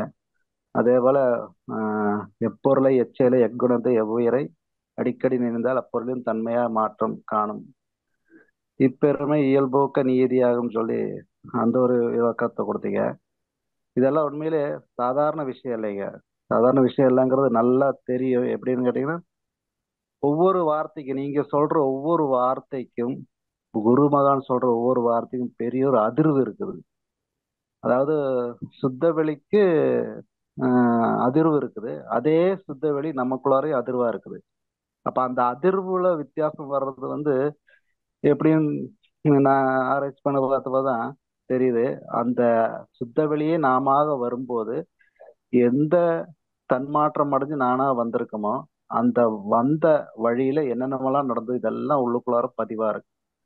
அந்த அதிர்வு வந்து உண்மையிலே நம்ம தியானம் பண்ணி விளக்கம் கேட்டு தற்சோதனை பண்ணி அந்த அதிர்வுக்கு உண்டான ஒரு மாற்றம் வந்து, நான் ஒரு விளக்கத்து கிளாரிட்டிக்கு வேண்டி கேக்குறேங்க, அது கரெக்டா மட்டும் சொல்லுங்க. அப்ப அந்த அந்த அதிர்வு வந்து எனக்குள்ளார வந்த வித்தியாசம் எப்படின்னா, இப்ப நீங்க சொன்ன மாதிரி எப்பொருளை எச்சலை எக்குணத்தை அதை சிந்திச்சு பார்த்த போதுதான் எப்பொருளுங்கிறது என்ன என்ன நானா எடுத்துக்கிட்டேன். அந்த இதுக்குள்ளார எச்செயலை என்னோட செயலை, எக்குணத்தை என்னோட குணத்தை, என்னோட அறிவை, உயிரை இதெல்லாம் சிந்திச்சு பார்த்த போதா எனக்குள்ள இருந்த மாற்றம் வர்றது எனக்கு நல்லா தெரிஞ்சுது. அப்ப அதுக்கு வந்து சாதாரண விஷயம் இல்ல. ஒண்ணு தியானம் கை கொடுச்சு, ரெண்டாவது தற்சோதனை கை கொடுச்சு, ரெண்டாவது குருமகானோட தத்துவங்கள் கை கொடுச்சு. இதுல வந்தபோது எனக்குண்டான மாற்றம் எனக்கு என்னன்னு தெரியும். ஏன்னா மனவளக்கலைக்கு முன்னாடி இருந்த ஒரு குணமும் இப்ப இருந்த குணமும் எனக்கு மாறிச்சோன்னு எனக்கு தோணுது. ஆனா அது நான் சொல்ல முடியாது, ஏன்னா அடுத்தவங்க தான் சொல்லணும். இது வந்து எந்த அளவுக்கு உண்மை, எந்த அளவுக்கு கரெக்ட்னு கொஞ்சம் விளக்கம் கொடுத்தீங்கன்னா பரவாயில்ல. வாழ்த்துக்கள், வாழ்க்கை வளமுடன். இது நம்ம பயிற்சி பண்ண நம்ம இடத்துல சேஞ்சஸ் வரதான் செய்யும். அதுல வந்து எந்தவித சந்தேகமும் வேணாம். நம்மகிட்ட நிறைய மாற்றங்கள் வரும். இந்த மாற்றங்களை எப்படி நம்ம கண்டுபிடிச்சுக்கலாம் அப்படின்னா, நம்ம கூட இருக்கக்கூடிய அன்பர்கள் நண்பர்களை பொறுத்து நம்ம வித்தியாசத்தை கண்டுபிடிக்கலாம். இப்ப நம்ம கூட நல்ல ஆன்மாக்கள் நம்ம கூடவே இருந்து நிறைய விஷயங்களை கொடுத்து கொண்டு இருந்ததுன்னா ஓகே, நம்ம கிட்ட கொஞ்சம் மாற்றம் வந்திருக்கு. நம்மகிட்ட தீய எண்ணம் உடையவர்கள் அருகாமை அதிகமாக இருக்குன்னா மாற்றங்கள் குறைவா இருக்குன்னு அர்த்தம். அவ்வளவுதானே வித்தியாசம்.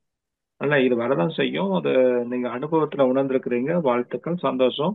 இதை இன்னும் அதிகப்படுத்திக் கொள்ளுங்க. நமக்கு தவம், நீங்க அழகா 3 வார்த்தை சொன்னீங்க. தவம், தற்சோதனை, குருவினுடைய உயிர்கலப்பு. இந்த 3ம் ரொம்ப முக்கியம்.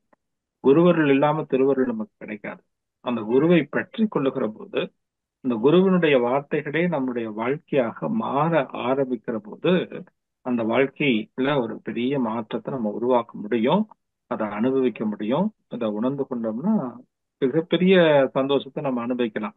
அது நமக்கு சந்தோஷமா இருக்கும். மற்றவங்களுக்கு சில நேரங்கள் அது சிரமங்கள் கொடுக்கலாம். சில நேரங்கள்ல அது என்னடா இவங்க அப்படி இருக்காங்களே அப்படின்னு கூட அவங்க நினைக்கலாம். ஆனா நமக்குள்ள அகமகிழ்ச்சியை கொடுக்கும். இந்த புற மகிழ்ச்சிக்கு அங்க இடம் இல்லை, அகமகிழ்ச்சியை கொடுக்கும். அது ஒரு பெரிய, அத சொல்ல முடியாத ஒரு இன்பமாக இருக்கும். நல்ல விஷயம். வாழ்த்துக்கள், வாழ்க்கை வளமுடன். சொன்ன மாதிரி நீங்க கரெக்டு தாங்க. அகமகிழ்ச்சி நான் அனுபவிச்சுட்டே தான் இருக்கேன். ஆனா வெளியே இருக்கிறவங்க பார்க்கும்போது என்ன, அது இப்ப நீங்க சொன்ன மாதிரி என்னடா இப்படி இருக்கிறாங்கன்னு கேட்கற மாதிரி ஒரு இது இருக்குது. ஆனா அந்த அகமகிழ்ச்சி நம்ம அனுபவிக்க எனக்கு எந்த அளவுக்கு ஒரு ஆனந்தம் கிடைக்குங்கிறது வந்து நம்ம சொல்லி புரிய வைக்க முடியாது.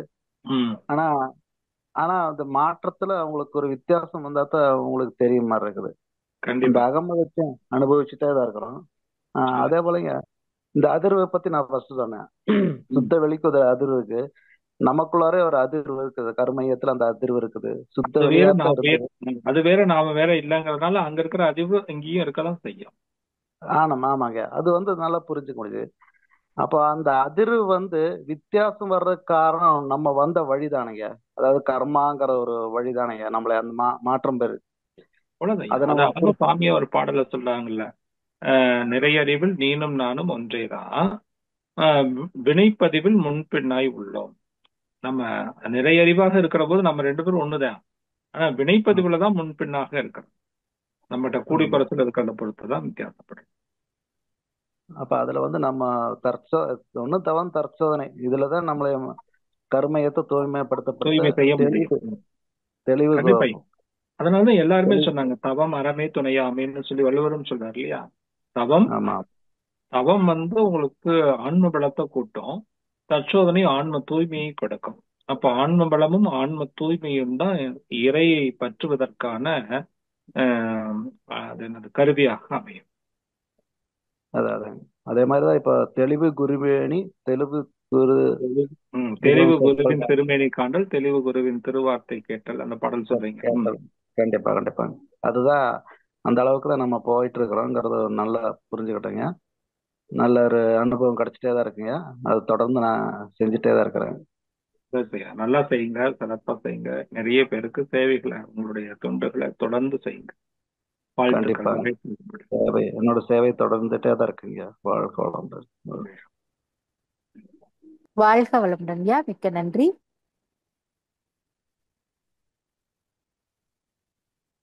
அடுத்த அன்பராக சசிகலா, நீங்க திருப்பி கேட்டிருக்கீங்கம்மா, உங்களுக்கு அன்மைட் கொடுத்தாச்சுமா. வாழ்க வளமுடன் ஐயா. ஐயா, இப்போ ஆகினை முடிஞ்சு துரிய தீட்சை கொடுத்ததுல இருந்து ஒரு அன்பருக்கு தலை வேகமா சுத்திக்கிட்டே இருக்குங்க ஐயா. அவங்க துரியம் முடியறவர்களும் அப்படியே சுத்திக்கிட்டு இருக்கு வேகமா. அது எப்படிங்கய்யா நம்ம அவங்களுக்கு அதை சரி பண்றது? இல்லம்மா, அது நம்ம சொன்ன விளக்கத்தினால வந்த வினைதான். அப்படிலாம் ஒன்றும் பெருசாலாம் சுத்தாது. நம்ம விளக்கம் சொல்லும் போது வந்து தலை சுத்தம், தலையில வந்து ஒரு சுழற்சி வரும்னு சொல்லி வச்சதனுடைய விளைவுதான் அவங்களுக்கு அதை அப்படியே நினைச்சுக்கிட்டு சுத்துற மாதிரி நினைச்சுக்கிட்டே இருப்பாங்க. சரி. அதனால சாந்தி கொடுங்க, சரியா போயிடும். சாந்தியும் எடுத்தாச்சுங்க. ஆனாலும் அவங்களுக்கு இப்ப துரியம்னு சொன்னதுல இருந்து அப்படியே சுத்த ஆரம்பிச்சு துரியத்துல இருந்து கடந்துட்டோம்னா அது அப்படியே டக்குன்னு நிக்குது அவங்களுக்கு. அவ்வளவுதான். இப்ப அப்படி நிக்குது இல்ல, அப்ப நம்ம சொன்ன வினைன்னு சொன்னது கரெக்டா போச்சா? நீங்க சாந்தி இப்ப நீங்க இப்படியே சொல்லுங்க, நீ சாந்தி இறக்கிட்டு மறுபடியும் துரியம் கொடுக்கும்போது அப்படிலாம் சுத்தாதுப்பா, உள்ளுக்குள்ளதான் சுத்துற மாதிரி தெரியுமே ஒழிய தலையெல்லாம் சுத்தாதுன்னு சொல்லிடுங்க, செத்தா. அது நம்ம சுழற்றி கொடுக்கற போது சொல்றதுனால அது அத மாதிரி நினைச்சுக்கிறாங்களோ அவங்க. அதான் அதான். சரிங்க ஐயா, சரிங்க. அது ஆனா அந்த துரியத்துல இருக்கிற வரையிலுமே அவங்களுக்கு அந்த கழுத்துல இருந்து சுத்திட்டே இருக்கப்ப நமக்கு ஒரு பயம், என்னடா இப்படி சுத்திட்டே இருக்கு, என்ன பண்றதுனே புரிய மாட்டேங்குது நமக்கு. நீங்க இப்படி சொல்லுங்க, இனிமே சொல்லும் போது சாந்தி இறக்கிட்டேன்பா, உங்களுக்கு மறுபடியும் பழைய நிலைக்கு கொண்டு போயிட்டேன். அப்புறம் நீங்க மறுபடியும் துரியத்துவத்துக்கு வரும்போது இது மாதிரி சுழற்சி எல்லாம் தலையெல்லாம் பெருசா சுத்தாது. அது உள்ளுக்குள்ள அந்த உணர்வு எப்படி இருக்கும்னா, ஏதோ சாமி அழகா ஒரு வார்த்தை எழுதியிருப்பாரு, அப்படியே இந்த மூளை செல்களுக்குள்ள புதைந்து புதைந்து போறது போல இருக்கும்னு சொல்லியிருக்கிறாரு. உள்ளுக்குள்ளேயே எறும்பு ஊடுற மாதிரி தான் இருக்குமே ஒழிய சுழற்சி மாதிரி எல்லாம் இருக்காதுன்னு சொல்லி வைங்க. சாமி சொன்ன வார்த்தையை கோட் பண்ணி சொன்னிட்டீங்கன்னா அவங்களுக்கு அந்த உணர்வு வந்துடும். ஓகேங்கய்யா, நன்றிங்கய்யா, மிக்க நன்றியா. வாழ்க வளமுடன். வாழ்த்துக்கள். வாழ்க வளமுடன்மா. அடுத்த அன்பராக பழனிசாமி ஐயா, நீங்க கேள்வி கேட்கலாம். உங்களுக்கு அட்மிட் கொடுத்தாச்சுங்க ஐயா. வாழ்க வளமுடன் ஐயா. வாழ்க வளமுடன் அம்மா. வாழ்க வளமுடன் ஐயா. ஐயா, என்னது ஒரு மருத்துவ ரீதியான கேள்வி. கேளுங்க. எனது சகோதரர் நிறைய பைக்ல ஒரு நாளைக்கு ஒரு 50 கிலோமீட்டர் போய்கிட்டு வந்துகிட்டு இருப்பாரு. அவருக்கு சடனா பைக் ஓட்டுறப்ப மயக்க நிலை வருது, தடுமாற்றம். அப்புறம் நாங்க எம்ஆர்ஐ எல்லாம் எடுத்து பார்த்தப்ப அந்த பெரிய பாதிப்பு எதுவும் இல்ல, மூளைக்கு போற ஒரு நரம்புல ரத்தம் போகுது, ஆனா போக வேண்டிய அளவு போகல. ஒரு 15 days மாத்திரை கொடுத்துருக்காங்க. நம்மளுடைய பயிற்சியில ஏதாவது பண்ணனா இதுல நல்ல காய்கள் பயிற்சி எடுத்துட்டு செய்ய சொல்லுங்க. காய்கள் பயிற்சி இப்ப என்ன சொல்லுங்க, உடற்பயிற்சியில மகராசனம் நல்லா கூடுதலா 2 நேரம் செய்ய சொல்லுங்க. சரிங்க ஐயா. அது நல்ல காய்கள் பயிற்சி செய்யும்போது நரம்புகள் நல்லா ஊக்கப்படும். மகராசன பயிற்சி செய்யும் போது அந்த தண்டுவடத்துல இருந்து பிரியக்கூடிய அத்தனை நரம்புகளையும் நல்லா ஆக்டிவேட் பண்ணிடும். மூளையில இருந்து வரக்கூடிய அவ்வளவு நரம்புகள் செய்திகளை தண்டுவடம் தான் உள்வாங்கி வெளியில் தள்ளுது இல்லையா? அதனால அந்த மூளை போற நரம்புகள் எல்லாத்தையும் ஆக்டிவேட் பண்றதுக்கு அந்த பயிற்சி நல்லா உதவி பண்ணும். அது 2 நேரம் செய்ய சொல்லுங்க. முடிஞ்சா மகராசனம் மட்டும் கூட 2 நேரம் செய்யுங்க. மற்ற பயிற்சி ஃபுல் டைம் காலையில எல்லாம் செஞ்சுட்டு அந்த நேரத்துல மகராசனம் மட்டும் செய்ய சொல்லுங்க. காய்கள் பயிற்சி விடாம தொடர்ந்து செய்ய சொல்லுங்க. அது நல்லா இம்ப்ரூவ் பண்ணி கொடுப்பேன். மகராசனம் நான் சொன்ன செய்ய சொல்லி அது ஃபாலோ பண்றாரு. பாக்கி அவர் மன்றம், நாங்க கடலூர், நான் சென்னை, மன்றத்துக்கு அவர் போகல. காயகல்ப பயிற்சி செய்ய சொல்லி பார்க்கலாம். சொல்லிக் கொடுங்க. இப்பதான் ஆன்லைன்லயே கூட நமக்கு பண்ணி கொடுக்குறாங்கல்ல, சொல்லி தராங்கல்ல. ஆமா, ஆலியாரோட இணைப்பு பெற்று அதுல விளக்கமெல்லாம் கேட்டுட்டு கூட அவங்க பக்கத்துல இருக்கிற சென்டர்ல போய் பயிற்சி கத்துக்கலாம். சரிங்க ஐயா, சரிங்க. இரண்டாவது கேள்விங்க ஐயா, இப்ப நிறைவெளியில் நீயும் நானும் ஒன்றுன்னு ஒரு கவியை சொன்னீங்க. இப்ப என்னுடைய முன்னோர்கள் மூலமா வர்றதுதான் சஞ்சீத கர்மா வினை பயனால. நிறைவெளியில அப்ப அவங்களும் ஒன்னாதான் இருந்திருப்பாங்க, எல்லாரும் ஒண்ணுதான். அவங்க சஞ்சீத கர்மா வருதுன்னா அவங்க ஏன் தப்பான வினைகள் செய்யறாங்க? நிறைவெளியில ஒன்னா இருந்தாங்க, வெளியில வினை பயனாலதான் இந்த பதிவுகள் ஏற்படுதுன்னு சொன்னீங்க இல்லையா? இது ஏன் வித்தியாசங்கள் ஏன் அந்த வித்தியாசம் வந்துச்சுன்னா, ஓரறிவு ஜீவராசிகள் வரைக்கும் அந்த வித்தியாசம் இல்லை. ஓரறிவு ஜீவராசியா இருக்கிற வரைக்கும் ஒரு பிரச்சனையும் இல்லை. எப்போ ஒரு தாவரம் அதனுடைய உணவுக்காக இன்னொரு தாவரத்தை சாப்பிடணும் அப்படின்னு முடிவு பண்ணுச்சோ அப்பதான் ஒரு வினைப்பதிவு உருவாகுது. அதாவது ஒரு ஜீவனை கொன்று அருந்துகிற அந்த முறை வருகிற போது அந்த இடத்துல ஒரு பதிவு ஏற்படுது அப்படின்னு சொல்றோம். அதாவது அந்த உணர்வு. இப்போ ஒரு ஜீவன் இன்னொரு ஜீவனை கொள்ளுதுன்னு வச்சுக்கோங்களேன். ஒரு ஜீவனை கொல்லும் போது அது சரி பரவாயில்ல, நீ பச்சையோட இருக்க, சாப்பிட்டுக்க அப்படின்னு சொல்லிட்டுலாம் இருக்காது. இப்ப அது தன்னை காப்பாத்திக்கிறதுக்கு முயற்சி பண்றதுக்கான அந்த அத்தனை நடவடிக்கைகளும் எடுக்கும். அப்ப அதுக்குள்ள இயல்பாகவே பயம்ங்கிற குணம் வந்துடும். ஒரு பொருள் பயப்படுகிற போது இன்னொரு ஜீவன் என்ன பண்ணும், அதை எப்படியாவது அடிச்சு சாப்பிடணும். ஏன்னா இதுக்கு இருக்கிற அந்த அபரிமிதமான பசி எழுச்சி அதை அடிச்சு சாப்பிடணுங்கிற உணர்ச்சி வேகத்தை கொடுக்கும். அது சினம். இந்த சினமும் பயமும் ரெண்டும் சேர்ந்து ஒரு ஜீவனுக்கு வந்துடுதுல்ல சாப்பிட்ட உடனே, இதுதான் பதிவுகளாக மாறுது. அதுதான் தீய வினை பதிவுகளாக மாறுது. அந்த தீவினை பதிவுகளுடைய தொடர்ச்சி தான் அப்படியே தொடர்ந்து வெளிவழியா இத்தனை தலைமுறைகளாக வந்திருக்கு. இதை மாற்றி அமைச்சுக்கிட்டு நம்ம போறதுக்கு தான் முயற்சி பண்றோம். அவங்க மட்டும் தப்பு செய்யல, அவங்களுக்கு முன்னாடி இருந்தா அத்தனை பேர் செஞ்சு வச்சிருக்காங்க. அதனாலதான் மகிழ்ச்சி அழகா பாடுவார், குற்றவாளி பாவி என்று யாரும் இல்லை உலகின் குறைகளுக்கு காரணமும் பழைய சமுதாயம். சிறப்பு. ஐயா அடுத்தது வாழ்க வளமுடன். ஒவ்வொரு கேள்விங்க. அகத்தாய்வு, தற்சோதனை இரண்டுக்கும் வேறுபாடு உண்டுங்களா இல்ல ஒன்றுதானுங்களா? ரெண்டும் ஒண்ணுதான் ஐயா. அது அகம் அப்படின்னு சொன்னாலே கருமையம். அந்த கருமையத்தை ஆய்வு செய்யற பயிற்சி தான் அகத்தாய்வு. சரியா? கருமையத்துல என்ன இருக்கு? பதிவுகள் இருக்கு. அந்த பதிவுகளை எல்லாம் போக்குறதுக்கான பயிற்சி தான் அகத்தாய்வு பயிற்சி. அப்ப நல்ல விஷயத்த உள்ள போட்டு நல்லதை செய்யலாம் அப்படிங்கிறது. இதுக்கு இன்னொரு பேர் தான் தற்சோதனை. ஆனா உண்மையில நான் யாரு அப்படின்னு கேட்க ஆரம்பிச்சோம்னா, நம்முடைய கருமையத்துக்குள்ள இருக்கக்கூடிய அந்த அறிவே தெய்வமாக, அகமே தெய்வமாக இருக்கிறது. அதனால ஐயப்படாது அகத்து அதை உணர்வானை தெய்வத்தோட ஒப்புக்கொள்ளல்னு சொன்னார். அகம்ங்கிற கருமையம்ங்கிறதுக்குள்ள அதை உணர்வானை, தெய்வத்தை உணர்வானை இறைவனோடு ஒப்புக்கொள்ளலாக மாற. அப்ப நாம இறைநிலைத்தன்மை அடையணும்னா அந்த கருமையத்துல இருக்கக்கூடிய பதிவுகளை தூய்மை செய்யணும். அப்ப தன்னை உணரணும்னா நாம கருமையத்தை சோதனைப்பட்டதான் அதுல என்ன நல்லது இருக்குது கெட்டது இருக்குதுன்னு நம்மளால கண்டுபிடிக்க முடியும். அந்த நல்லது கெட்டதை கண்டுபிடிச்சு கெட்டதையெல்லாம் போக்கிக்கிட்டு நல்லதை அதிகப்படுத்தி அதை உள்ள தெய்வீகத்தன்மையை வெளிப்படுத்துகிறோம் அப்படின்னா அப்பதான் நம்ம தெய்வீகத்தன்மையை உணர முடியும் இல்லையா? அதனால தன்னை சோதிப்பது அது தற்சோதனை. அகத்தை ஆய்வு செய்தல், அகம்னாலும் சரி தான்னாலும் சரி ரெண்டும் ஒண்ணுதான். அகமே நானாக இருக்கிறேன், அறிவே தெய்வமாக இருக்கிறேன், இந்த வார்த்தையை சொன்னாலும் ஒண்ணுதான். வாழ்த்துக்கள் ஐயா. வாழ்க வளமுடன். வாழ்க வளமுடன் ஐயா. வாழ்க வளமுடன். நன்றி, நல்ல விளக்கங்கள் ஐயா. வாழ்க வளமுடன். வாழ்க வளமுடன். வாழ்க வளமுடன் ஐயா, மிக்க நன்றி. அடுத்த அன்பராக சுசீலாமா, நீங்க பேசலாம். நன்றிங்கம்மா. வாழ்க வளமுடன் ஐயா. வாழ்க வளமுடன் ஐயா. வாழ்க வளமுடன்மா. ஐயா நான் பொள்ளாச்சியிலிருந்து பேசுறேங்க. சொல்லுங்கம்மா. இப்போ இதுக்கு முன்னாடி ஐயா கேள்வி கேட்டோம், அதுக்கப்புறம் தான் எனக்கு டவுட் ஆரம்பிச்சது. இப்ப இந்த வினைப்பதிவு ஒரு உயிர் மற்ற உயிருக்கு துன்பம் கொடுக்கும் போதுதான் ஆரம்பிக்குது அப்படின்னு சொன்னீங்க இல்லைங்களா? இப்போ ஓரறிவு உயிரினங்கள், தாவரங்கள் ஒரு உயிருக்கு துன்பம் கொடுக்கறது இல்ல அப்படின்னு நாம நினைச்சுக்கிறோமா? ஆனா ஓரறிவு தாவரமே தாவரத்தையே உண்ணக்கூடிய தாவர உண்ணிகளாகவே மாறி இருக்கு. அதுதான் பிற்காலத்துல விலங்கினங்களாக மாறும். ஓகேங்க. டக்குனு ஞாபகம் தாவரங்கள் மற்ற தாவரங்களா பறித்து உண்றது இல்லையே அப்படின்னு நினைச்சேன். ஓகேங்க ஐயா. பூச்சி உண்ணும் தாவரம் எல்லாம் படிச்சிருக்கீங்கல்ல? இப்ப இந்த பூச்சி உண்ணும் தாவரங்கள்லாம் நிறைய இருக்குமா? தாவர உண்ணி படிச்சிருக்கோம். ஓகேங்க ஐயா. ஓகேங்க, நன்றிங்க ஐயா. வாழ்க வளமுடன் ஐயா. வாழ்த்துக்கிறோம். வாழ்க வளமுடன். வாழ்க வளமுடன்மா, மிக்க நன்றி. வேற யாராவது அன்பர் இருக்கீங்களா கேள்வி கேட்கறதுக்கு?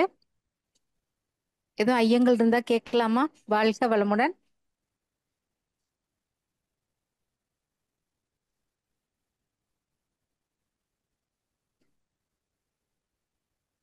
இந்த துரிய தவத்தை பத்தி கேட்டாங்கல்லம்மா? ஆமாங்கய்யா, சொல்லுங்கய்யா. கொஞ்சம் அதை வேணா கொஞ்சம் விளக்கமா சொல்லுங்க. ஒண்ணு சொல்லிட்டு இருந்தாங்கல்ல? ஆமா ஆமா, இப்போ ஒருத்தவங்க சொன்னாங்க.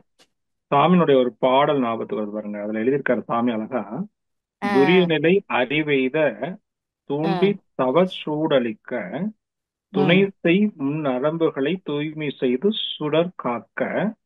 அது இந்த துரிய நிலையில நம்ம தவம் செய்ய அந்த அறிவு இந்த தவச்சூட்டுனால, தவக்கணலால இந்த நரம்புகள் எல்லாம் தூய்மை செய்யுமா?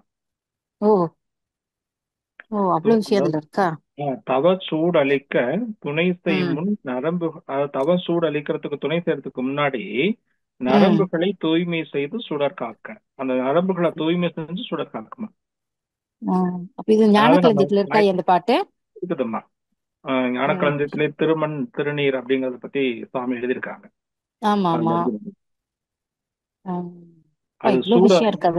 நரம்புகளை கிளீன் பண்ணாதான் அந்த தெய்வீக தன்மை மேல கொண்டு போக முடியுங்கிறதுக்காக அவர் எழுதுறாரு. நம்ம காயல் பயிற்சியிலேயே கூட பாத்தீங்கன்னா, உச்சிக்கு கொண்டு போய் நம்ம உடல் முழுவதும் பாஸ் பண்றதுக்கு முன்னாடி, ஓஜஸ் சக்தியை கொண்டு போறதுக்கு முன்னாடி, ஓஜஸ்ன்னு சொன்னாலும் குண்டலினி சக்தின்னு சொன்னாலும் உயிர் சக்தின்னு சொன்னாலும் ஒண்ணுதானே? ஒண்ணுதான். மேல கொண்டு போறதுக்கு முன்னாடி நம்ம நரம்புகளை தூய்மை செய்யக்கூடிய பயிற்சி, நரம்புக்கு பயிற்சி செஞ்சுட்டு தான் செய்யறோம். ஆமா, அஸ்வினி அதனால முத்திரை போட்டுதான் தைராய்டு பண்ணணும். பயிற்சி சேர்த்து செய்து கொண்டு இந்த பயிற்சி செய்யறவங்களுக்கு பிரச்சனையே இல்லை. சரிங்கய்யா. இதை சரி கட்டுறதுக்கு தான் அந்த காலத்துல என்ன பண்ணாங்களா, அந்த திருநீர் வந்து பட்டை அடிச்சுக்கிறது அப்படிங்கிற அந்த சம்பிரதாயத்தை அவங்க உருவாக்கி இருக்கிறாங்க அப்படின்னு சொல்லி. ஓஹோ, திருமண்டலம் அதனாலதான் வைக்கிறது. அதனால அதுல சாமி அப்படியே எழுதியிருக்காங்க, சுடர்காக்க பெரியவர்கள் திருமண்ணி பெருமை பெரும் விபூதியினை பெறலாத நெற்றியிலே பேரெழுத்தமை அணிந்தார்கள். அருமைங்கய்யா, சுவாமி எவ்வளவு கண்டுபிடிச்சிருக்காங்க. அடுத்த அன்பர் வந்துட்டாங்கய்யா கேள்வி கேட்க. மாரிமுத்து அம்மா, நீங்க கேள்வி கேட்கலாம், உங்களுக்கு அன்மிட் கொடுத்தாச்சுமா. வாழ்க வளமுடன். வாழ்க வளமுடன் ஐயா. இந்த பயிற்சி எல்லாமே பண்றாங்க ஆனா சில பேரு நம்ம இதுல வந்துட்டு பழக்கத்துல இருந்து விடுபடுறதுக்கு நம்ம எவ்வளோ சில விஷயம் சொல்றோம், அதுல இருந்து வெளியே வர முடியாம ரொம்ப தவிக்கிறாங்க. அதுல நம்ம பழக்கமே வழக்கமா மாறிடுச்சுனால நம்ம பயிற்சி கொடுத்தா கூட அவங்களால கான்சன்ட்ரேஷன் பண்ண முடியும். அதுக்கான காரணம் என்ன இருக்கு? அதுல விருப்பம் இல்லாததான் காரணம். அவங்களுக்கு அந்த துறையில மாற்றம் வரணுங்கிற விருப்பம் மட்டும் இருந்தா போதும், மாறிடலாம். அதனால சாமி விருப்பமும் இருக்கணும், ஆர்வமும் இருக்கணும். விருப்பமுள்ளோர் ஆர்வமுள்ளோர் அனைவருக்கும் கனிவுடனே கைவிரலால் நெற்றி தொற்று கருவெழுப்பும் புனிதமுறை பரப்ப உளம வந்தும் பொறுப்பேற்று இருக்கிறீங்களா பாடுறேன். ஆர்வமும் இருக்கணும், விருப்பமும் இருக்கணும். விருப்பம் இருந்து ஆர்வம் இருந்துச்சுன்னா இந்த பயிற்சி செய்யறதுக்கான காலலும் சூழலும் இருக்கிறத நம்ம நல்லாவே உணர முடியும். இப்ப காலம் இல்ல, சூழல் சரியா இல்ல இப்படின்னு சொல்லிட்டு போறதெல்லாம் என்ன காரணம்னா விருப்பம் இல்லைன்னு தான் அர்த்தம். அந்த தவம் செய்யறதுல ஒரு விருப்பம் ஆர்வம் இருந்துச்சுன்னு வச்சுங்க, அது எப்பேற்பட்ட வேலையா இருந்தாலும் தூக்கி போட்டு அந்த வேலையை செய்வாரு.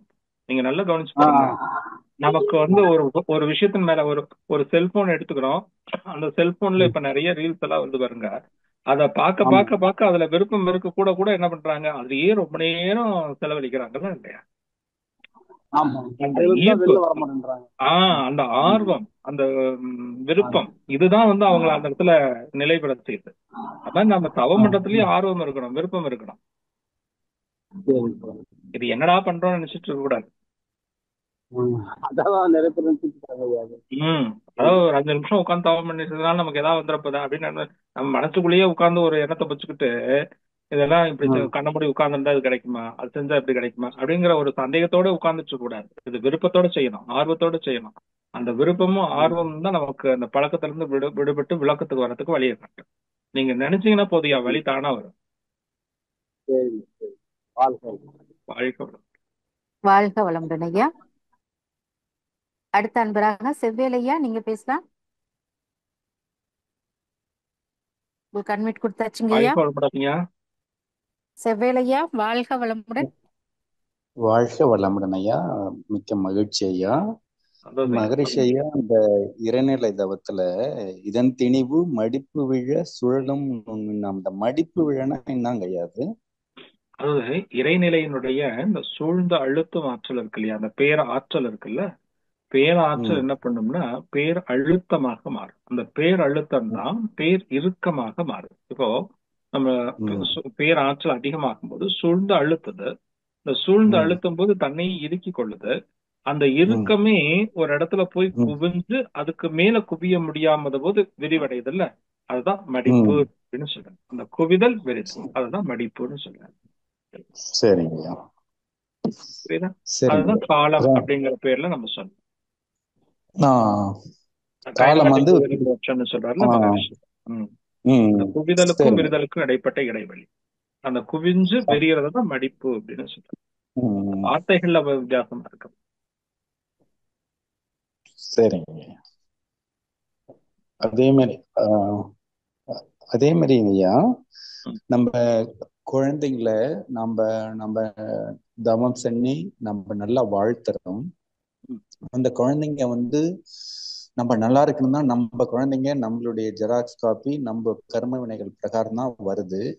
ஆனாலும் ஒரு ஏஜ் சட்டன் ஏஜ்ல போகல நம்ம மகரிஷி சொன்ன மாதிரி காய்கள் பயிற்சி எல்லாம் கொடுத்தாச்சு, உடற்பயிற்சி எல்லாம் செய்யறாங்க. இருந்தாலும் ஒரு ஒரு 20 வயசு 21 வயசுல அவங்க சொல்றத நம்ம என்ன கொடுத்தாலும் செவி கொடுத்து செய்ய மாட்டாங்க ஐயா. அதே மாதிரி ஒரு போன் வச்சிருக்காங்கன்னா, இது 1 hour பாருப்பா, அதோட கட் பண்ணிட்டுப்பா, அதுக்கு மேல பார்க்க கூடாதுப்பா, நல்லது இல்லப்பான்னு சொன்னாலும் அது அவங்களுக்கு கஷ்டமா இருக்கு. அத அந்த அளவுக்கு டேஸ்ட் அதுல இருக்கு. அவங்க எவ்வளவு ஜீவகாந்தெல்லாம் போயிடும்பா, அது அகத்தாய்வு 2 வரைக்கும் முடிச்சிட்டாரு. உன்னுடைய ஜீவகாந்தம் போயிடும், படிப்புல கவனம் செலுத்துப்பா. கஷ்டமா இருக்கு. நாம அவங்க அந்த போன் பண்ணலாம். கண்டிப்பா அதுக்கு நம்ம பண்ணலாம். எப்ப பயிற்சி பண்ணணும்னா, அவங்க தூங்குற போது நம்ம பயிற்சி பண்ணணும். அவங்க தூங்கி எந்திரிக்கிறதுக்கு முன்னாடி நாம எந்திரிச்சு பயிற்சி பண்ணணும். இந்த 2 நேரத்திலையும் நம்ம பயிற்சி பண்ணிட்டு துரிய நிலை தவத்திலேயே இருக்கலாம்.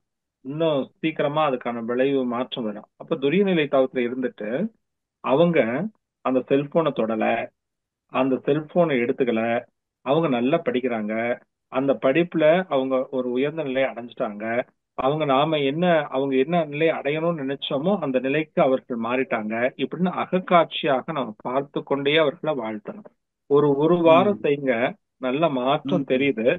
அதே மாதிரி தொடர்ந்து நீங்க அதை செய்ய ஆரம்பிச்சிட்டீங்கன்னா இன்னும் நிறைய பெரிய மாற்றத்தை நம்ம உருவாக்கிடலாம். நம்ம எண்ணத்தை கொண்டு என்ன வேணாலும் செய்யலாம். ஆனா ஃப்ரீக்வன்சி லெவல் ஒரே மாதிரி இருக்கணும். அவங்க ஏன் நான் தூங்கும் போது செய்யுங்கிறேன்னா, தூங்குற போது அந்த ஃப்ரீக்வன்சி லெவல் ஆல்பா ஃப்ரீக்வன்சி, நீங்க துரிய தவத்துல இருக்கிற போது ஆல்பா ஃப்ரீக்வன்சி, இந்த 2 ஃப்ரீக்வன்சி ஒத்த ஃப்ரீக்வன்சியா போகும்போது ரொம்ப சீக்கிரமா அது மாற்றத்தை உருவாக்கும். சரிங்க. அதனால அந்த சமயத்துல நீங்க செய்யுங்க, அது இமேஜினேஷனா செய்யுங்க. பாவனை ஒன்றே போதுமடா பரநிலை எய்துவதற்குன்னு சொன்ன மாதிரி நம்ம பாவனையாலேயே அவங்கக்கிட்ட மாற்றத்தை உருவாக்கணும். இப்ப நம்மளுடைய தவத்துக்கு வலிமை எவ்வளவு இருக்கு, நாம செஞ்சுற பயிற்சி நல்லா செய்யறோமா, இத டெஸ்ட் பண்றதுக்கு இது ஒரு வாய்ப்பா பயன்படுத்தணும்.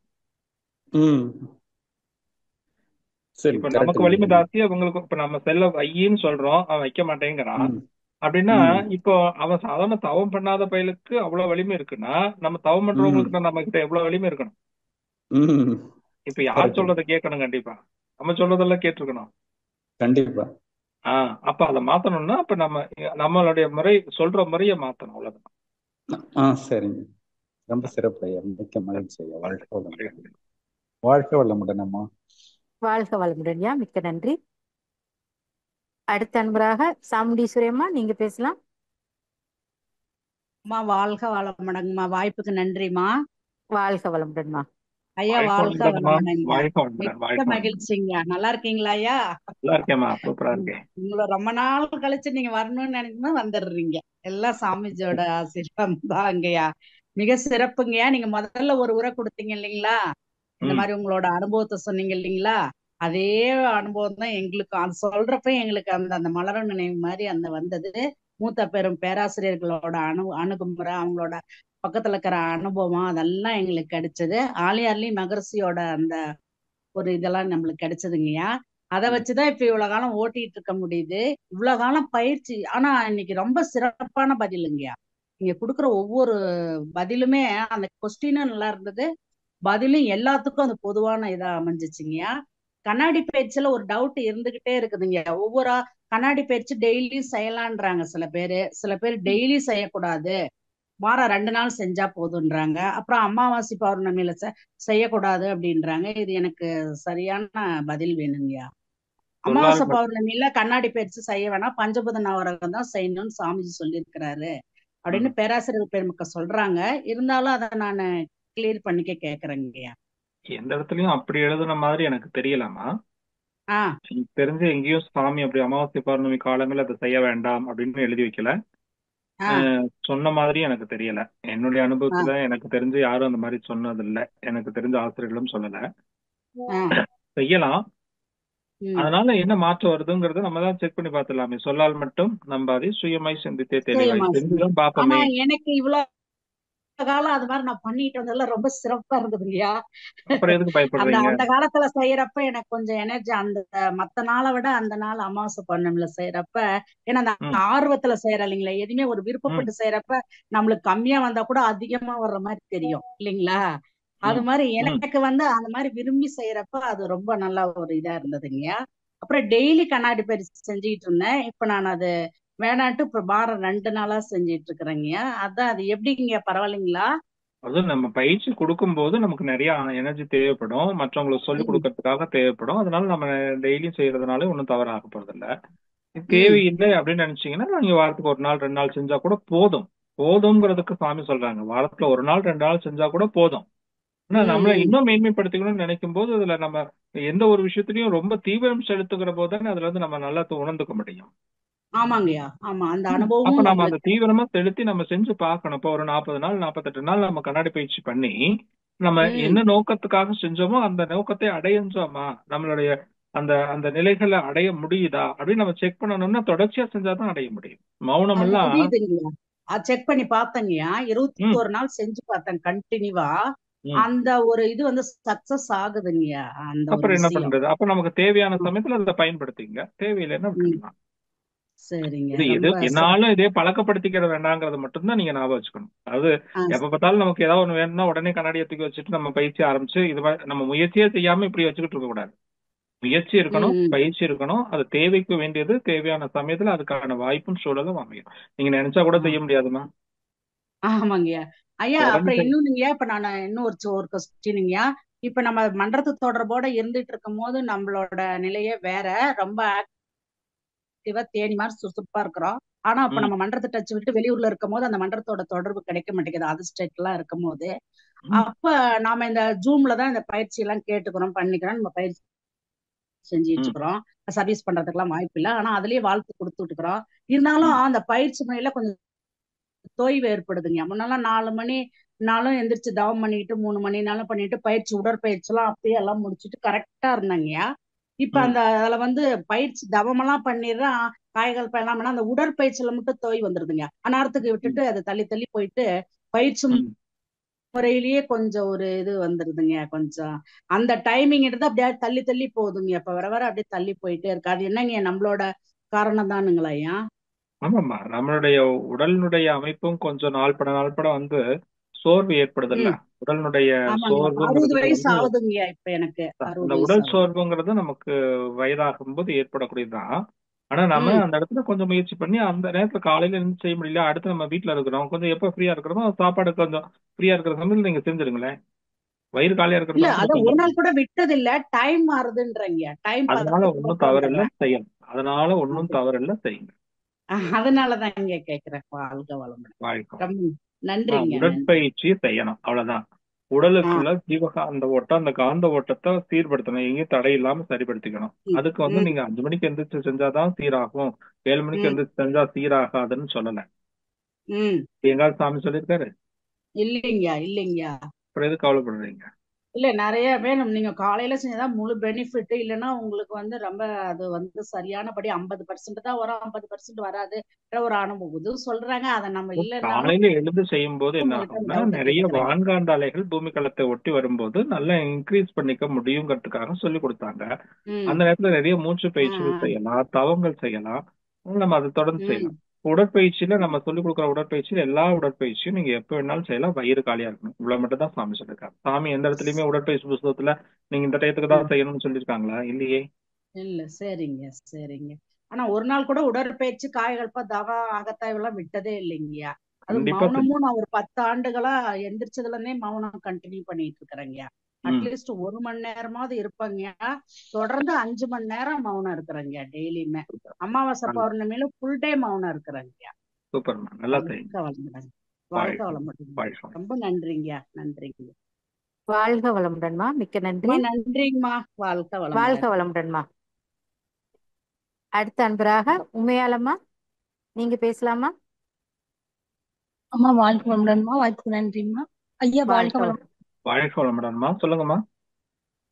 ஐயா, இப்போ வந்து நான் சில பேர் பாத்திருக்கேங்கய்யா, அவங்க ஜாதகத்தை அப்படியே நம்பிட்டு இருக்காங்கய்யா, நம்பிட்டே இருக்காங்க. அவங்க அதுபடிதான் செய்யறாங்க, அவங்க வாழ்க்கைய அப்படின்னு சொல்றாங்களேங்கய்யா, அவங்களுக்கு என்னங்கய்யா நம்ம சொல்ல முடியும்? அது இப்படி வரப்போது இது மாதிரிதான் நடக்கும், இப்படி அப்படியே பிலீவ் பண்றாங்கய்யா. அவங்களுக்கு நம்ம நவகிரக தவத்தை நீங்க சொல்லிக் கொடுக்கலாம். நவகிரக தவம் வந்து தவம் எடுக்காதவங்க கூட செய்யலாம். அதனால நீங்க அந்த தவத்தை வந்து நீங்க போட்டு கொடுத்து நீங்க இப்போ நீங்க போய் அந்தந்த இடத்துல போய் ஒருத்தர்கிட்டயும் நீங்க செலவு பண்றதை விட நீங்களே நேரா போய் கேட்டுற வேண்டியதானே அப்படின்னு சொல்லி நீங்க நான் சுக்கா சொல்லி அவங்கள அந்த தான் நிறைய யூடியூப்ல எல்லாம் பாத்தீங்கன்னா விசுவலைஸ் பண்ணியே நமக்கு இப்ப நிறைய போட்டிருக்காங்க பஞ்சபூத நவகிரக தவம் எல்லாம். அதையெல்லாம் அந்த வீடியோஸ் எல்லாம் அவங்க சும்மா பார்க்க சொல்லுங்க, கேட்க சொல்லுங்க. அதை அப்படியே பார்த்து நீங்க பயிற்சி பண்ணுங்க. இதுலயே உங்களுக்கு பெரிய மாற்றம் வரும்னு சொல்லி நீங்க கொஞ்சம் நல்லா முயற்சி பண்ணி செய்ய சொன்னீங்கன்னா அதுல ஒரு பெரிய சேஞ்சஸ் வரும். அப்புறம் அவங்களுக்கு நம்ம மனவளக்கலை மேல ஒரு பிடிப்பும் மரியாதையும் வரும். அதை செய்ய சொல்லுங்க. சரிங்க சரிங்க, சிறப்புங்க, நன்றிங்க. வாழ்க்கை வளமுடன். வாழ்த்துக்கள். வாழ்க வளமுடன்மா. அடுத்த அன்பராக மகாலட்சுமி, நீங்க பேசலாமா? மகாலட்சுமி அம்மா, உங்களுக்கு அன்மியூட் கொடுத்தாச்சுமா? வாழ்க வளமுடன் ஐயா, வாழ்க வளமுடன். வாழ்க வளமுடன்மா. வந்துங்க ஐயா, அந்த கண்ணாடி தவம் முதல்ல நான் செய்வேன். அப்பெல்லாம் வந்து நல்லா ஆரோ வரும் என்னை சுத்தி. இப்பெல்லாம் ஐயா நான் அந்த முதல்ல கண்ணாடி தவம் சொல்லுங்கம்மா கேக்குது. வந்து நல்ல ஒரு ஆரோ வரும் என்னை சுத்தி, நல்ல ஆரோ வந்தது. அது வந்து நிறைவா இருந்துச்சு. இப்ப நான் கண்ணாடி செய்யும் போது ஒரு 1.5 வருஷ காலமா அந்த மாதிரி ஆரோ வர மாட்டேங்குது. அப்ப எனக்கு வந்து தவம் செய்யற நிறைவு இருக்க மாட்டேங்குது. கண்ணாடி தவம் செய்யல ஆர்வம் வர மாட்டேங்குதுயா, என்ன பண்ணலாம்? ஒண்ணும் பண்ண வேணாம். நம்மளுடைய அருகுண சீரமைப்பு பயிற்சியில நம்ம எவ்வளவு தூரம் செய்யறோம்னு பாருங்க. அந்த முதல்ல நீங்க செய்யும்போது ஆர்வமா செஞ்சதுனால அந்த மாற்றம் வந்துருச்சு. இல்லங்க ஆறா என்னை சுத்தி ஒரு ஆறா மாதிரி வரும். அப்போ ஒரு ஆர்வம் இருந்துச்சு கண்ணாடி தவம் செய்யல. அந்த ஆறாங்கிறது இருந்தாலும் நீங்க செஞ்சாலும் செய்யலானாலும் இருக்கதாமா செய்யும். நம்ம உடம்ப சுத்தில இருக்கக்கூடிய ஆறா நம்ம செஞ்சாலும் தவறு செஞ்சாலும் செய்யலானாலும் எல்லாருக்கும் அந்த ஆறா இருக்கும். ஏன்னா அது நம்மளுடைய ஜீவகாந்தத்துடைய ப்ரொஜெக்ஷன். ஜீவகாந்தம் வெளியேறிட்டே இருக்கு இல்லையா, அதுதானே ஆறான்னு சொல்றீங்க. ஐயா எனக்கு வயசு ஆகுது, உங்களுக்கு வயசாயிடுச்சு, அப்படி வராது அப்படின்னு சொல்றாங்க ஐயா. அப்படியெல்லாம் வராமல்லாம் ஒண்ணும் கிடையாது. நீங்க யாருக்கு வேணாலும் வரும். நல்லா நீங்க வந்து பயிற்சி செய்ய செய்ய செய்ய அது நல்லா தெளிவு பெற்று வரும். நம்ம கிட்ட இருக்கக்கூடிய அது கலர் ஷேட்ஸ்ல ஏதாவது மாறி இருக்கலாம். சில நேரங்கள்ல உங்களுக்கு ஒயிட்டா தெரிஞ்சிருக்கும் முதல்ல, கரெக்டா? ஆமாங்கய்யா. இப்ப வேற கலர்ல இருந்திருக்கலாம், அதை நீங்க கவனிச்சிருக்க மாட்டீங்க. நீங்க ஒயிட்டை மட்டும் பார்த்துட்டு தேடி இருந்திருப்பீங்க. அது ஒயிட் இல்லாம வேற கலரா இருந்திருக்கும், அதனால தெரியாம போயிருக்கலாம். இப்ப நான் என்னையவே கண்ணாடில பாக்குற மாதிரி ஒரு ஃபீல் தான் வருது, அதுதான் கேட்டேன்யா. அதுதான் வரணும். நீங்க கண்ணை மூடுனா உங்களுடைய உருவம் உங்களுக்கு முன்னாடி நிற்கிறது போல தெரியணும். அதுதான் சூக்கும வெளிப்பாடு. அது சூக்கும ப்ரொஜெக்ஷன் சொல்றோம்ல. ஆறா வராட்டி ஒன்னும் பிரச்சனை இல்லம்மா. ஆறாங்கிறது வந்து நம்மளுடைய ஜீவகாந்தம் உடம்புல இருந்து வெளியே போறத பாக்குறீங்க. அதனால எந்த புண்ணியமும் இல்ல, பிரயோஜனமும் இல்லை. சரியா? அந்த ஆறா எதுக்காக பாத்துட்டாங்கன்னா, இப்போ ஒரு பிரிசத்துக்குள்ள வந்து ஒரு லைட் வேவ்ஸ் கொடுக்கும் போது அது வெளிப்படும் போது பாத்தீங்கன்னா கலர் கலரா தெரியும், கரெக்டா? ஒரு ஒளியை வந்து ஒரு பிரிசத்துல அனுப்பிச்சு அதுல இருந்து வெளிப்படும் போது நிறைய கலர்ஸ் ரேடியேஷன்ஸ் வரும். அது மாதிரி வெளியில இருந்து வரக்கூடிய அந்த வான்காந்த அலை நம்ம உடம்புக்குள்ள மோதி பிரதிபலிக்கும் போது அங்க கலர்ஸ் வேரியேஷன்ஸ் வரும். சில நேரங்கள்ல உங்க உடம்பு சுத்திலும் வயலட் கலர்ல இருக்கலாம், கிரீன் கலர்ல இருக்கலாம், கோல்டன் கலர்ல இருக்கலாம். இந்த மாதிரி கலர்ஸ்ல நீங்க பார்த்து பழகாததுனால நீங்க இல்லைன்னு நினைச்சிட்டு இருக்கிறீங்க. நீங்க இந்த ஒயிட்டை மட்டும் பார்த்ததுனால நீங்க ஒயிட் வரல நினைச்சிட்டு இருக்கிறீங்க. இது மாதிரி வேற கலர்ஸா கூட தெரிஞ்சிருக்கும், நீங்க கவனிச்சிருக்க மாட்டீங்க. நன்றிங்கய்யா, நன்றிங்க. அப்புறம் நான் உடல் நீங்க நல்லா தவறு செய்ய மேக்சிமம் பாத்தீங்கன்னா ஆறா சேஞ்சஸ்ல பாத்தீங்கன்னா வயலட் கலர்ஸ் வரும்னு சொல்லுவாங்க. வயலட்னா உங்களுக்கு நம்ம துரிய தவம் ஆக்டிவேட் ஆகும்போது வயலட் வரும்ல, ஊதா நிறம். அந்த ஊதா நிறம் வந்து உங்களுக்கு பெரும்பாலும் இருக்கும். அது நீங்க ஊதாவை பார்த்திருக்க மாட்டீங்க, ஒயிட்டை தேடிட்டு இருந்திருக்கீங்க. அது கவனிச்சதுல போல இருக்கு, பாருங்க தெரியும். நன்றிங்கய்யா. அடுத்தது உடனே கேக்குறையா, நான் டெய்லி பயிற்சி தவறாம செய்வேன்யா. வந்து இந்த உடல் தளர்த்துதல் செய்யும் போது சில சமயம் யாராவது டிஸ்டர்ப் பண்ணி எழுப்பி விட்டுறாங்கய்யா. வந்து அப்ப நான் வந்து அதை விட்டுட்டு எழுந்திருக்க வேண்டியதா இருக்கு. அப்ப நான் உடல் தளர்த்து செய்ததுல செஞ்ச ஒரு நிறைவு இருக்க மாட்டேங்குதையா? கண்டிப்பா இருக்காதும்மா. இல்லைன்னா நீங்க அந்த சமயத்துல நான் அந்த டயத்துல இந்த டைம் வரைக்கும் என்ன டிஸ்டர்ப் பண்ணாதீங்க, இது இந்த டயத்துல இந்த பயிற்சி முடிச்சுட்டு தான் நான் வருவேங்கிறத நீங்க முன்கூட்டியே சொல்லிட்டு நீங்க பயிற்சி பண்ணிட்டு வாங்க, டிஸ்டர்ப் பண்ண மாட்டாங்க. அப்படி இல்லைன்னா ஈவினிங்ல நீங்க வந்து நைட்டு படுக்க போகும்போது பெட்ல போய் படுத்துட்டீங்கன்னா அதுக்கப்புறம் ஒரு வேலையும் இல்லைல்ல, அப்ப ரிலாக்ஸேஷன் பண்ணிட்டு நல்லா தூங்குங்க. இல்லையா? இப்ப நீங்க எல்லா வீட்டுல இப்ப நீங்க என்ன பண்றீங்க, வேலைக்கு போறீங்களா, வீட்டுல இருக்கீங்களா? வீட்டுல இருக்கேன். அப்புறம் என்ன எல்லாத்தையும் அனுப்பிச்சு விட்டுட்டு கதவு சாத்திடுங்க. கதவு சாத்தி நல்லா ஆழ்ந்து சாமியோட கேசட்டை போட்டு விட்டீங்கன்னா 1/2 மணி நேரம் ஓடும். அனுபவிச்சு செய்யுங்க. அது வந்துங்கய்யா காலையில செய்யறதெல்லாம் ஒரு நிறைவு இருக்கு. அதுதான் அந்த காலை டைம் 5 மணி 6 மணி அந்த தான். காலையில செய்யும் போது நீங்க என்ன பண்ணுங்கன்னா, ஒவ்வொரு பார்ட்டா செஞ்சு ரொம்ப நேரம் எடுத்துக்காம கொஞ்சம் வேகமா 5 நிமிஷத்துல அதை முடிச்சிருங்க. உடம்பு முழுக்க அந்த ரிலாக்ஸேஷன்ஸ் இருக்கணும், ரொம்ப ரிலாக்ஸா இருக்கணும், அவ்வளவுதான். நீங்க அதுல நினைச்சு நீங்க ஒவ்வொரு பார்ட்டா நினைக்கிறத விட, நீங்க டைம் இல்லையா, உடம்பு முழுக்க ஒரே டயத்துல கூட நினைச்சிட்டு நீங்க முடிச்சிருங்க. அப்புறம் டைம் இருக்கிற போது ஒவ்வொரு பார்ட்டா நினைச்சு நீங்க பயிற்சி பண்ணுங்க. நான் இது எல்லாருக்கும் பொருந்தாது, உங்களுக்கு மட்டும் நான் சொல்லுவேன். சரிங்க, ரொம்ப நன்றிங்க. அப்புறம் இன்னும் ஒண்ணுயா, நம்ம தவம் செய்யும் போது தன்னையும் எந்த ஒன்றையும் நினைக்காம இருக்க முடியுது, ஓகே. தன்னையும் மறவாமல் இருக்கணும் அப்படின்னு சொல்லி படிச்சோம். வந்து தன்னை மறவாம இருக்கும்போது இருக்க முடியாது. அப்படி யாராவது கூப்பிட்டா காதுல கேக்குது, பிற வெளிச்சம் காதுல கேக்குது ஐயா, பரவாயில்லையா? எந்த ஒன்னையும் நினைக்காம தவம் பண்றோம், அது கேக்குதுன்னா அப்ப நம்ம தவத்துல வந்து அந்த நிலைக்கு போகல, துரிய தவத்துல இருக்கோம்னு அர்த்தம். துரிய நிலை தவத்துல இருக்கோம். துரியாதீத நிலையில போகும்போதுமா தூங்குற நிலை தாமா. இப்ப நீங்க தூங்குறீங்க, தூங்கும் போது உங்களை யாராவது கூப்பிட்டாங்கன்னா காதுல விழுகுது இல்ல? இப்போ நல்லா தூங்கிட்டு இருக்கிறீங்க, தூங்கும் போது யாராவது கூப்பிட்டாங்கன்னா உங்களுக்கு கேக்குது இல்ல, சவுண்ட் கேக்குது, நீங்க எந்திரிக்கிறீங்க. இது தவம், இது துரிய தவம். சில சமயத்துல கேட்கலங்கிறீங்கல்ல, சில சமயம் கேட்காது, சில சமயம் கேட்கும். நீங்க சில சமயத்துல கேக்குதுன்னா துரிய தவம், கேட்கலன்னா துரியாதீத தவம், இவ்வளவுதான் வித்தியாசம். அப்ப அந்த நிலையில வந்து நீங்க எப்படி இருக்கணும், அங்க கேட்க நீங்க விழிப்போட இருக்கணும், ஆனா அது கேட்க கூடாது. இது எப்படி அப்படின்னா, நீங்க டிவில ரொம்ப கூர்ந்து கவனிச்சு ஒரு படம் பார்த்துட்டே இருப்பீங்க. யாராவது ஒருத்தர் உங்களை கூப்பிட்டு இருந்தாங்கன்னா, நமக்கு இங்க கான்சன்ட்ரேஷன் அதிகமாகும் போது அவங்க கூப்பிடுறது நமக்கு கேட்காது, ஆனா அவங்க கூப்பிட்டு இருப்பாங்க. அப்ப நம்ம ஏங்க இவ்வளவு நேரம் கூப்பிடுறேன், நம்ம பிள்ளைகள சொல்றோம்ல, ஏன் இவ்வளவு நேரம் கூப்பிட்டுக்கிட்டே இருக்கே, நீ செல்போனையே பார்த்துட்டு இருக்கிறிய, கூப்பிட்டது கேட்கலையாடா அப்படிங்கிறீங்க இல்லையா? அப்ப அவன் எந்த இடத்துல விழிப்பு நிலையில தான் இருக்கான், ஆனா நீங்க கூப்பிட்டதை கேட்கல.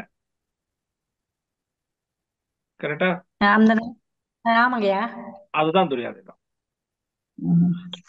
இப்ப நீங்க எந்த ஒன்னையும் அவன் செல்போனை பார்த்துக்கிட்டு அங்க கான்சன்ட்ரேஷன் அதிகமாகும் போது நீங்க கூப்பிட்டது கேட்கல. நீங்க துரியாதீத நிலையில சுத்த வெளியில கான்சன்ட்ரேட் பண்ணிட்டு யாரு கூப்பிட்டாலும் கேட்காத நிலைக்கு போனீங்கன்னா அது சமாதி நிலை. இது சாதாரண நிலை, அது விழிப்பு நிலையோடு கூடிய தூக்க நிலை. இத கொஞ்சம் இதுக்கெல்லாம் நம்ம கஷ்டப்படணும்னு அவசியம் இருக்காமா? நமக்கு சாதாரண வாழ்க்கையிலே வருது இல்ல. இப்ப நீங்க நடந்து போயிட்டே இருப்பீங்க, முன்னாடி வேற ஏதாவது நினைப்போட போயிட்டு இருந்தீங்கன்னு வச்சுங்க, கண்ணை திறந்து பார்த்துட்டே தான் போவீங்க. முன்னாடி எதுக்கு உங்களுக்கு தெரிஞ்சவர் வருவாரு, அவரை கிராஸ் பண்ணி கூட நீங்க போவீங்க, அவர் உங்களை தட்டி என்னங்க பாத்துட்டு பாக்காத மாதிரி போறீங்க அப்படின்பாங்க. அப்ப நீங்க பாத்துட்டு தான் போனீங்க, ஆனா அவங்கள பாக்கல. அப்ப உங்களுடைய நினைப்பு எங்க இருக்கு, வேற பக்கம் வச்சிருக்கீங்கல்ல. இந்த மாதிரி நடந்திருக்கு. கண்ணு திறந்திருக்க போதே பார்க்காத நிலை வருது, காது கேட்டுட்டு இருக்கும் போதே கேட்காத நிலை வருது அப்படின்னா ஏன் நம்ம தவத்துல வரல? அப்ப நீங்க அங்க நினைவு கொண்டு போகல, அதனால வரல. புரியுதுங்க. இத புரிஞ்சுட்டீங்கன்னா போதும், பயிற்சி வந்து புரியுதுங்க. ரொம்ப நன்றிங்க அம்மா, ரொம்ப நன்றிமா வாய்ப்புக்கு. வாழ்க வளமுடன். அடுத்தது அருள்நிதி இந்திராணி, நீங்க பேசலாமா?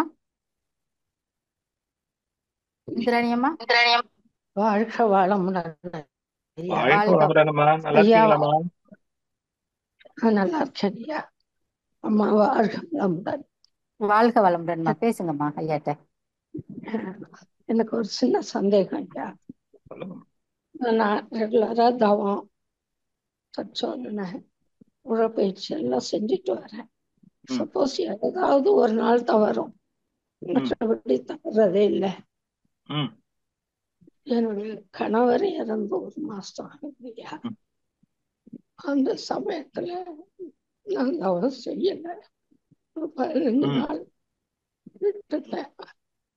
எனக்கு நான் செய்ய முயற்சி பண்றேன், அழுகதான் சாமிய மனசு நினைச்சு அழுவரையா கூட மாட்டேன். என்ன செய்ய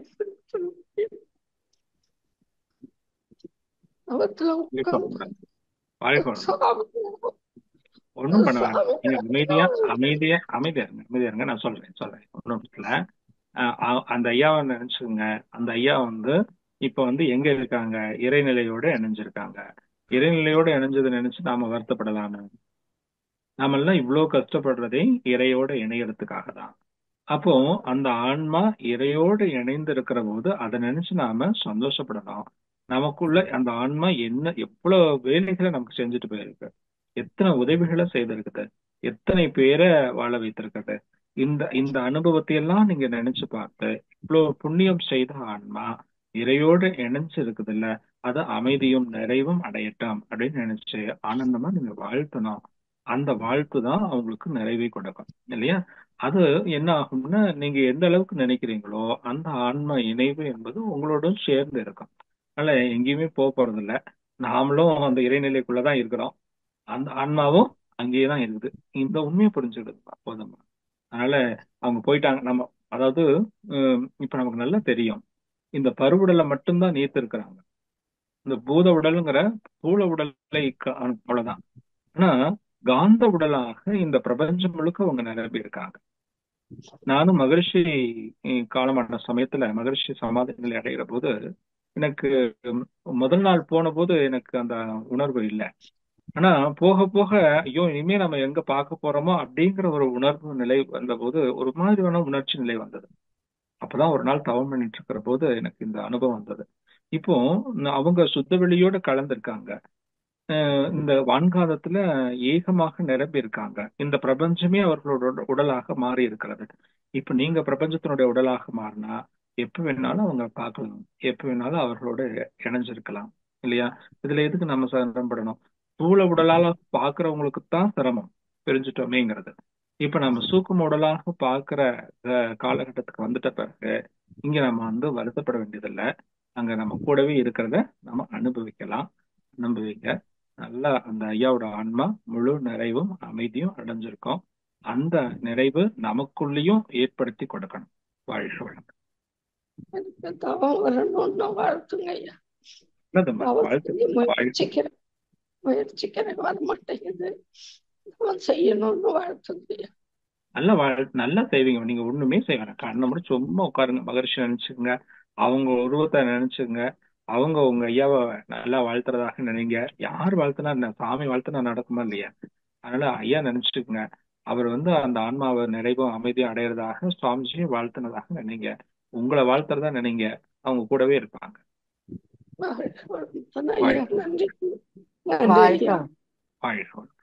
வாழ்க வளமுடன்மா, வாழ்க வளமுடன். வாழ்க வளமுடன்மா. மிக்க நன்றி அம்மா. அடுத்த அன்பராக லட்சுமி அம்மா, நீங்க பேசலாம். லட்சுமி அம்மா நீங்க பேசலாமா? உங்களுக்கு அன்மிட் கொடுத்தாச்சு. ஐயா வாழ்க வளமுடன் ஐயா. வாழ்க வளமுடன்மா, சொல்லுங்கம்மா. ஐயா நான் வந்து ஆசிரியரா இருக்கிறேங்கய்யா. நம்ம தவம் நடத்துறோம் இல்லைங்கய்யா, அந்த துரியாதீத தவம் அப்படி எல்லாம் நடத்துறப்பங்கய்யா, அந்த புக்ல கொடுக்கப்பட்ட இன்ஸ்ட்ரக்ஷனை நம்ம கொடுக்கறோங்கய்யா. இதை தவிர நாம வந்து இந்த பிரபஞ்சத்தை வந்து கோடான கோடி நட்சத்திரங்கள் நிறைந்திருக்கிறது நம்ம எக்ஸ்ட்ராவா நம்ம ஃபீல் பண்றத சொல்லலாமாங்கய்யா தவம் நடத்துற போது? அது தவம் நடத்துற போது தேவையில்லைங்கிறாங்கம்மா. அது கூட்டு தவமா செய்யும் போது வேணாம். சிறப்பு தவங்களாக நீங்க அவங்க மட்டும் இருக்காங்கன்னு வச்சுக்கோங்க. இப்ப துரியாதீத தவம் மட்டும் எடுத்தவங்களா இருக்கிறாங்கன்னா நீங்க சில வர்ணனைகள் சொல்லி செய்தீங்கன்னா இன்னும் சீக்கிரம் நல்லா அவங்களுக்கா உணர முடியும். எல்லாரும் சேர்ந்து இருக்கிற போது நீங்க நடத்தும் போது நீங்க சொன்னீங்கன்னா அவங்களும் இதை நினைச்சு கற்பனை பண்ணிட்டு இருப்பாங்க. அது வேண்டாம். இப்ப எல்லாருமே அந்த மாதிரி இப்ப மௌனம் நடத்துறோம் இல்லைங்கய்யா, அப்ப நடத்துறப்ப எல்லாருமே ஓரளவு முடிச்சவங்க தானங்கய்யா மகத்தாய் மட்டும். அப்ப நீங்க சொல்லலாம், ஒன்னும் தவறில்லை. தவறில்லை. எல்லாருமே அந்த நிலையில இருக்காங்கல்ல, அதனால நீங்க கொஞ்சம் அவங்களுக்கு புரிஞ்சுக்கிறதுக்கு அவங்க உங்களோட சேர்ந்து வர்றதுக்கு நீங்க சொல்லி செய்யலாம். சரிங்கய்யா, வாழ்க வளமுடன் ஐயா. அந்த சந்தேகத்தை தாங்க அவங்கள்ட்ட கேட்கணும்னு நினைச்சேன். உங்களுடைய எல்லாரும் பயிற்சி எடுத்திருந்தாங்கன்னா நீங்க வர்ணனைகளோடு சொல்றதுல தவறில்லை. பயிற்சி எடுக்காத அன்பர்களை வச்சுக்கிட்டு நீங்க வர்ணனை கொடுத்தீங்கன்னா அந்த வர்ணனையை அவங்க வந்து ஃபாலோ பண்ணிட்டாங்கன்னா அவங்க கற்பனை பண்ண ஆரம்பிச்சிருவாங்க. அப்போ சொல்லி கொடுக்கும் போது அவங்களுக்கு புரிஞ்சுக்க முடியாதுங்கிறதுக்கு தான் அது வேண்டாம்னு சொல்றேன். சரிங்க ஐயா, வாழ்க வளமுடன் ஐயா. நன்றி ஐயா, நன்றி ஐயா. வாழ்க வளமுடன். வாழ்க வளமுடன்மா, மிக்க நன்றி. அடுத்த அன்பராக சீனிவாசன் ஐயா, உங்களுக்கு அன்மிட் கொடுத்தாச்சு, நீங்க பேசலாம் ஐயா.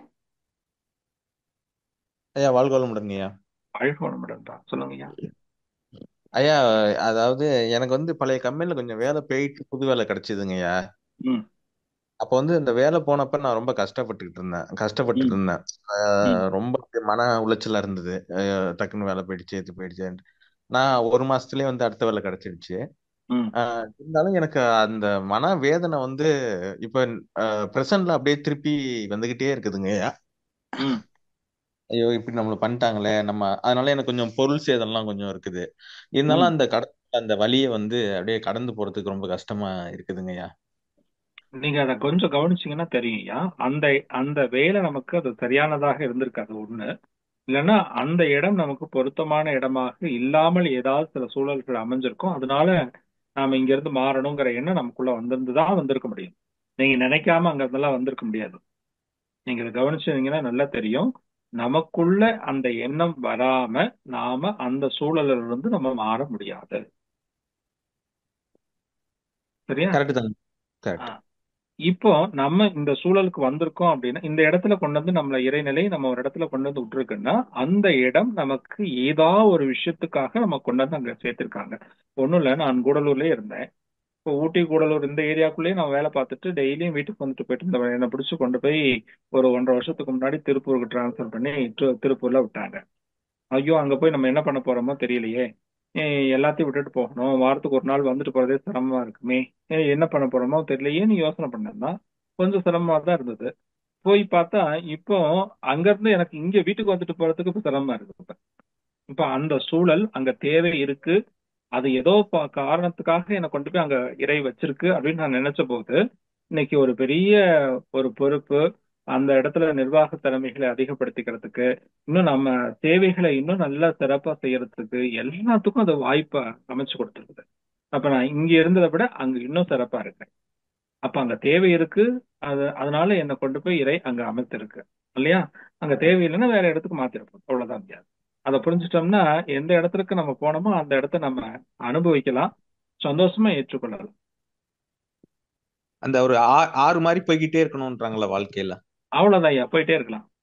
நீங்க அந்த ஐயா இடத்த கவனிச்சீங்கனாலே தெரியும். நீங்க முதல்ல இருந்த வாழ்க்கைக்கும் இப்ப இருக்கிற வாழ்க்கைக்கும் ஏதோ சில சேஞ்சஸ் வர்றதுக்காக கொண்டு வந்து போய் இறைநிலை அங்க உட்கார வச்சிருக்கு.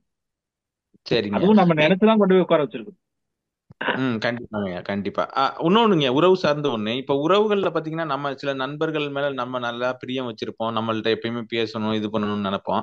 ஆனா அவங்க வந்து அந்த அளவுக்கு இம்பார்ட்டன்ஸ் கொடுக்காதப்ப வந்து நமக்கு ஒரு டிப்ரெஷன் ஆகுதுங்கய்யா. அது எப்படிங்க ஏத்துக்கிறது? அதுவும் கொஞ்சம் காலத்தாலதான் மாறும். இது எனக்கும் இருந்த விஷயம்தான். முதல்ல எல்லாம் ஐயோ நம்மளை யாரும் கவனிக்க மாட்டேங்கிறாங்களே, நம்மளை யாராவது எல்லாம் ஒதுக்குறாங்க போல இருக்கும் அப்படிங்கிற மாதிரியான ஒரு உணர்வு இருக்கதான் செஞ்சது. அது காலத்தால மாறும். நீங்க பயிற்சி செஞ்சுட்டு வாங்க, அது உங்களுக்கு நான் சொல்றதை விட உணர்வு தான் மாற்றம்.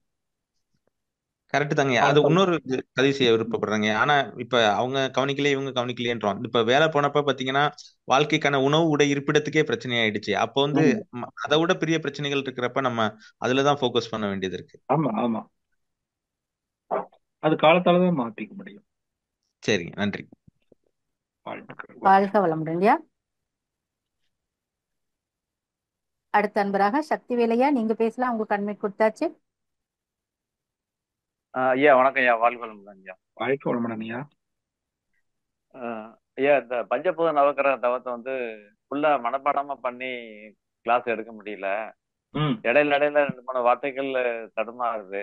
அதனால ஒன்றும் ப்ராப்ளம் இல்லையா, அல்லது ஃபுல்லா எடுத்து தான் பண்ணணுமா ஐயா? ஒன்னும் தவறு இல்லையா, ரொம்ப ஈஸி தான். அந்த மனப்பாடம் பண்றதுக்கு என்ன கஷ்டப்படுறீங்க? அது எனக்கு ஒரு ஃப்ரெண்டு கிட்ட ஒரு உதவி வேணும்னு வச்சுங்க. ஒருத்தர்கிட்ட உங்ககிட்ட எனக்கு ஒரு உதவி வேணும்னா நான் நேரா வந்து உங்ககிட்ட கேட்கறத விட உங்களை கொஞ்சம் புகழ்ந்து பேசினா தான் நீங்க என்கிட்ட எனக்கு நான் பேசுற விஷயத்த நீங்க கேட்பீங்க இல்லையா? இது அந்த காலத்திலேயே சொல்லி கொடுத்தாங்கல்ல, ஒரு ராஜா கிட்ட போறான், ஒரு ஒரு பாடகர் ஒரு கவிஞர் வந்து ஒரு ராஜா கிட்ட போனோம், நான் ராஜாவை பத்தி ரொம்ப புகழ்ந்து தள்ளுவாரு. அப்படி புகழ்ந்து பாடினாத்தான் ராஜா அப்புறம் இவர் சொல்றதை கேட்பாருங்கிறதுக்கு தான் போன உடனே 5 நிமிஷத்துக்கு புகழ்ச்சி. கரெக்டா? கொஞ்சம் முதல்ல உன்னுடைய பெருமையெல்லாம் போற்றி மதிக்கிறேன் சாமி அப்படின்னு சொல்லி அதை பத்தி ஒவ்வொரு கிரகத்தையா சொல்லி அதோடைய பெருமையை நம்ம உணர்ந்து கொள்ளுதல். சரி, பெருமையை பத்தி சொல்லிட்டோம்னா இப்ப எனக்கும் உங்களுக்கும் இடையில ஒரு உயிர் கலப்பு வருதா இல்லையா? இப்ப நீங்க நான் சொல்றதை கேக்குறீங்க, நான் சொல்றத நீங்க கேட்க ஆரம்பிச்சிருவீங்க. இப்ப நம்ம 2 பேத்துக்கும் இடையில ஒரு உயிர் கலப்பு பெறுது. பெருமையை உணரும் போது அடுத்து உயிர் கலப்பு பெறுகிறோம். சரி, உயிர் கலப்பு பெற்றாச்சுன்னு வச்சுங்க. உயிர் கலப்பு பெற்ற பிறகு இப்ப நம்ம ஆ, 2 பேரும் இப்ப க்ளோஸ் ஆயிட்டோமா? இப்போ உங்களுடைய ஆமா ரகசியம்லாம் எனக்கு தெரியுமா தெரியாதா? கண்டிப்பா நான் ஆ, எவ்வளவுக்கு எவ்வளவு க்ளோஸ் ஆகுறேனோ அந்த அளவுக்கு உங்க ரகசியம்லாம் எனக்கு தெரியும். ஆமா ஆமா ஆ, இப்போ உங்களுடைய ரகசியத்தை எல்லாம் உணர்ந்து கொள்ளுகிறேன். சரி, ஓ ரகசியத்தை சரி உணர்ந்தாச்சு. அடுத்து இப்போ ஆ, உங்களுடைய பாசிட்டிவ், உங்களுடைய நெகட்டிவ் சைடு எல்லாமே எனக்கு தெரியுதுன்னா, உங்களை நான் எப்படி ஆ, வேணாலும் வளைக்கலாம்.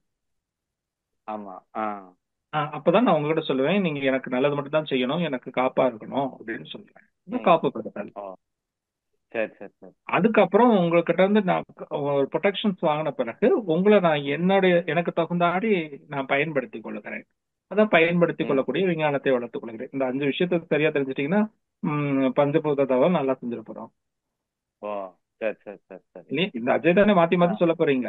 பெருமையை ஆமா உணர்தல், அதுதான் உயிர் கலப்பு பெறுதல், ஆமா உற்பத்தி ஆமா ரகசியத்தை உணர்ந்து கொள்ளுதல், காப்பு பெறுதல், பயன் கொள்ளுதல். அது பயன்படுத்தும் ஆ, இந்த 5 ரகசியத்தையும் தெரிஞ்சுக்கிட்டோம்னா எல்லாம் தெரிஞ்சுக்கலாம். அவ்வளவுதான். இந்த ஆர்டர்ல நான் வச்சுட்டீங்கன்னா ஈஸியா மனப்பாடம் ஆயிருப்போது.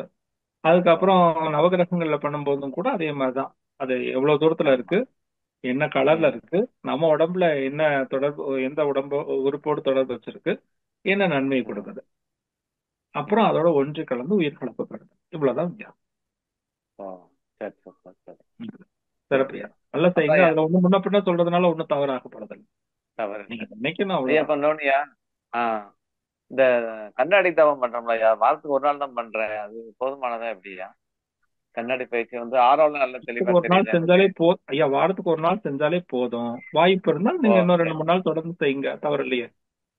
இல்ல அது பாடி கொஞ்சம் ஹீட் ஆகுற மாதிரி ஒரு ஃபீலிங் இருக்கு எனக்கு அது ஃபீலிங்கா அப்படியெல்லாம் அல்லது ஒண்ணும் உண்மையிலே ஹீட் ஹீட் ஆகுதா ஐயா, இப்படியெல்லாம் ஒண்ணும் ஹீட் ஆ ஆகாது. சரி பாடி சரி ஹீட் சரி எல்லாம் ஒண்ணும் இருக்காது. அப்படியே ஓ ஆனாலும் அது அப்படியா உடம்ப தூய்மை செய்யுதுன்னு அர்த்தம். இப்போ ஒரு ஹீட் ஆ ஆகுதுன்னா என்ன பண்ணுது? இப்போ காய்ச்சல் அடிக்குது, ஹீட் ஆகுது. ஆ கரெக்டா? ஆ காய்ச்சல் அடிச்சு இல்ல ஹீட் அந்த ஹீட் ஆகுது. நீங்க ஆமா மருந்து சாப்பிட்டோன்னே என்ன ஆகுது? வேர்க்குது.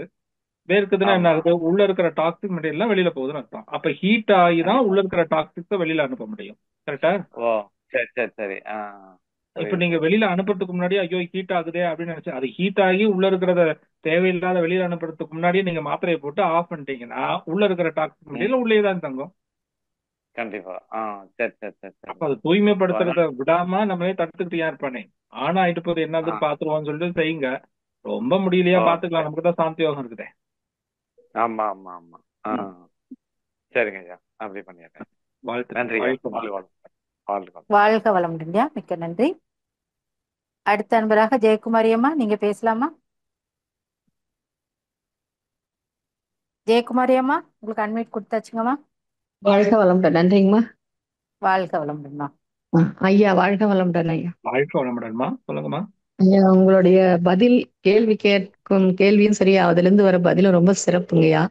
நிறைய புரியாத ஒரு கருத்துக்கள், நிறைய எப்படி சொல்றதுன்னு தெரியல, ஒரு நல்ல ஒரு எக்ஸ்பீரியன்ஸுங்க. எனக்கு ஒரு ரொம்ப நாளா ஒரு கேள்வி.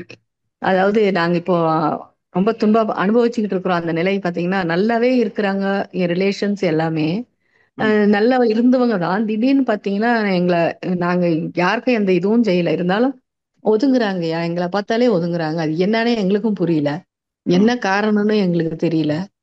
வீடு தேடி ஒரு டைம் நாம இறங்கி தான் போலாம், இந்த நம்மளோட மனவளக்கலையில இருக்கிறோம், நம்ம ஏன் அவங்கள இது பண்ணக்கூடாதுன்னு சொல்லிட்டு இறங்கி போனாலும் நமக்கு அதுக்கு உண்டான ஒரு மரியாதை கிடைக்கல. மரியாதைன்றதை விட நம்ம சுயமரியாதையை இழக்கிற அளவுக்கு பண்ணிட்டாங்கய்யா. அதுக்கு என்னங்கய்யா பண்றது? வாழ்க வளமுடன். ஒன்றும் பண்ண வேணாம். நீங்க அவங்கள எல்லாம் கண்டுக்கவே வேணாம். நீங்க பாட்டுக்கு உங்க பயிற்சி செய்யுங்க. நீங்க உங்களுடைய கடமைகளை சரியா செய்துட்டே வாங்க. அந்த கடமைகளையும் பயிற்சிகளையும் நீங்க தொடர்ந்து செய்யும்போது உங்ககிட்ட அந்த எனர்ஜி லெவல் இன்க்ரீஸ் ஆச்சுன்னா, காந்த ஆற்றல் உங்ககிட்ட திணிவாச்சுன்னா, எவ்வளவு பெரிய இரும்பா இருந்தாலும் அந்த காந்தம் இழுத்துக்கும். இப்ப நம்ம கிட்ட இருந்து விலகுறாங்கன்னா இங்க காந்த ஆற்றல் குறைவு, அதனால ரிப்பல்சிவ் ஃபோர்ஸ் அதிகமாயிடுச்சு. காந்த திணிவு கூட கூட அட்ராக்டிவ் ஃபோர்ஸ் அதிகமாகும், ஆட்டோமேட்டிக்கா வர ஆரம்பிச்சிருவாங்க. நல்ல பயிற்சி மட்டும் செய்யுங்கம்மா. நல்ல பயிற்சி செய்யுங்க. நல்ல உங்களுடைய கடமைகளை சரியா செய்யுங்க. நீங்க என்ன தொழில்கள் இருக்கீங்களோ இல்ல உங்க குடும்ப உறுப்பினர்கள் எப்படி இருக்காங்களோ அவங்க லெவல்ல அவங்கவுங்க நல்லா தொடர்ந்து செய்துட்டே வாங்க. அவங்க எல்லாம் தானா வந்துடலாம். பயிற்சி எல்லாம் தினமும் செஞ்சுட்டு தாங்கயா இருக்கேன், அதெல்லாம் விடுறது அவ்வளவுதான். இல்லை. நல்லா வாழ்த்துங்க மத்தவங்கள. நல்ல எண்ணங்களை உள்ளுக்குள்ள போடுங்க. உங்களை சுற்றிலும் நல்ல சரிங்க. தெய்வீக ஆற்றலே நிரம்பி இருக்கிறதாக எப்போதும் பாவனை செய்யுங்க. அது உங்களுக்கு தேவையானவர்களை தேவையான சமயத்துல இழுத்து வைத்துக் கொள்ளும். ஓ இல்லைங்க, திரும்ப இப்ப வந்தாங்கன்னா அந்த மனசு வந்து ஒத்து போகுங்களா? அது ஏற்றுக்கொள்ளுற மனப்பக்குவம் வருங்களா? அதுக்குதான் உங்களை பயிற்சி பண்ண சொல்லிருக்கேன். ஓகே ஓகே, சரிங்க. சிறப்பான பதிலுங்கய்யா. நன்றிங்க, வாழ்த்துக்கள் ஐயா. வாழ்க வளம். வாழ்க வளமுடன்மா, மிக்க நன்றி. அடுத்த அன்பராக யோகாம்பிகா, உங்களுக்கு அன்மீட் கொடுத்தாச்சுமா, நீங்க பேசலாம். வாழ்க வளமுடன் ஐயா. வாழ்க வளமுடன்மா, சொல்லுங்கம்மா. வாழ்க வளமுடன்மா ஐயா. நான் ஒரு 2 ஆண்டுகளா ஐயாவோட பயிற்சி எடுத்துக்கிறேயா. இப்ப நாங்க இருக்கிறது ஒரு கூட்டு குடும்பம் ஐயா. ஆசிரியர் பயிற்சி குடும்ப கடமையினால தொண்டு செய்ய போகும் இல்லையா. குடும்ப கடமைகளும் அதிகமாயிட்டே இருக்கு. பயிற்சி பண்ண குடும்ப கடமைகளை பார்க்கவே கரெக்டா இருக்குயா. ஒரு சில நேரம் வந்து கஷ்டமா இருக்கு.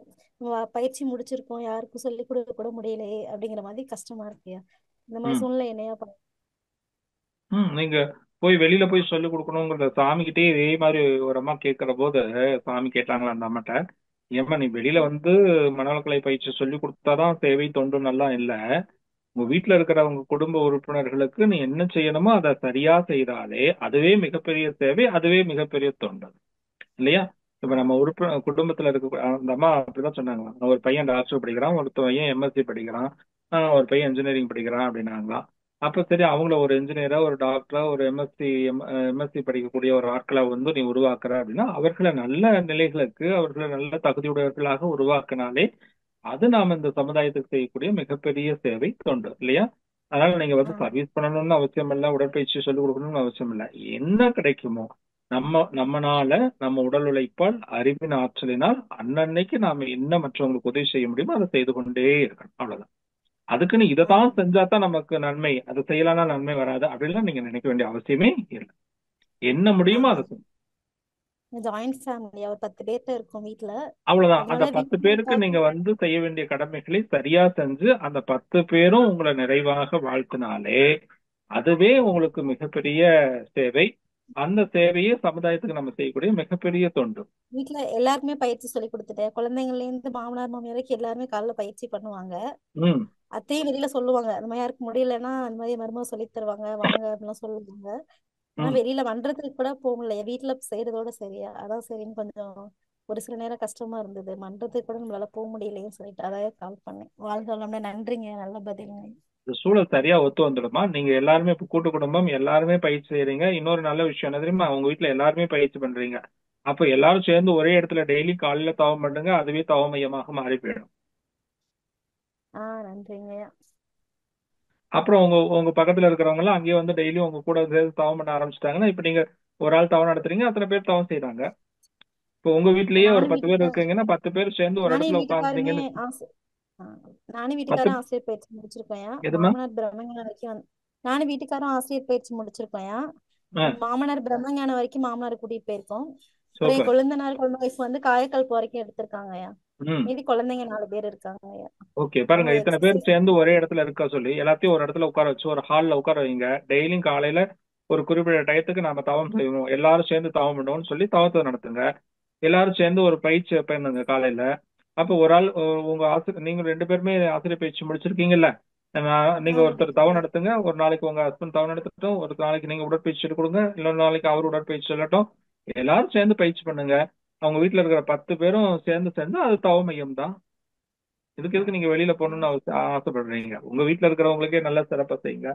அவங்க குடும்பத்தை பார்த்து பல குடும்பங்கள் அந்த இடத்துல டெவலப் ஆகி ஒவ்வொரு குடும்பமும் ஒரு மனவளக்கலை மன்றமாக மாறிச்சுனாதான் மனவளக்கலை போய் சேரும்.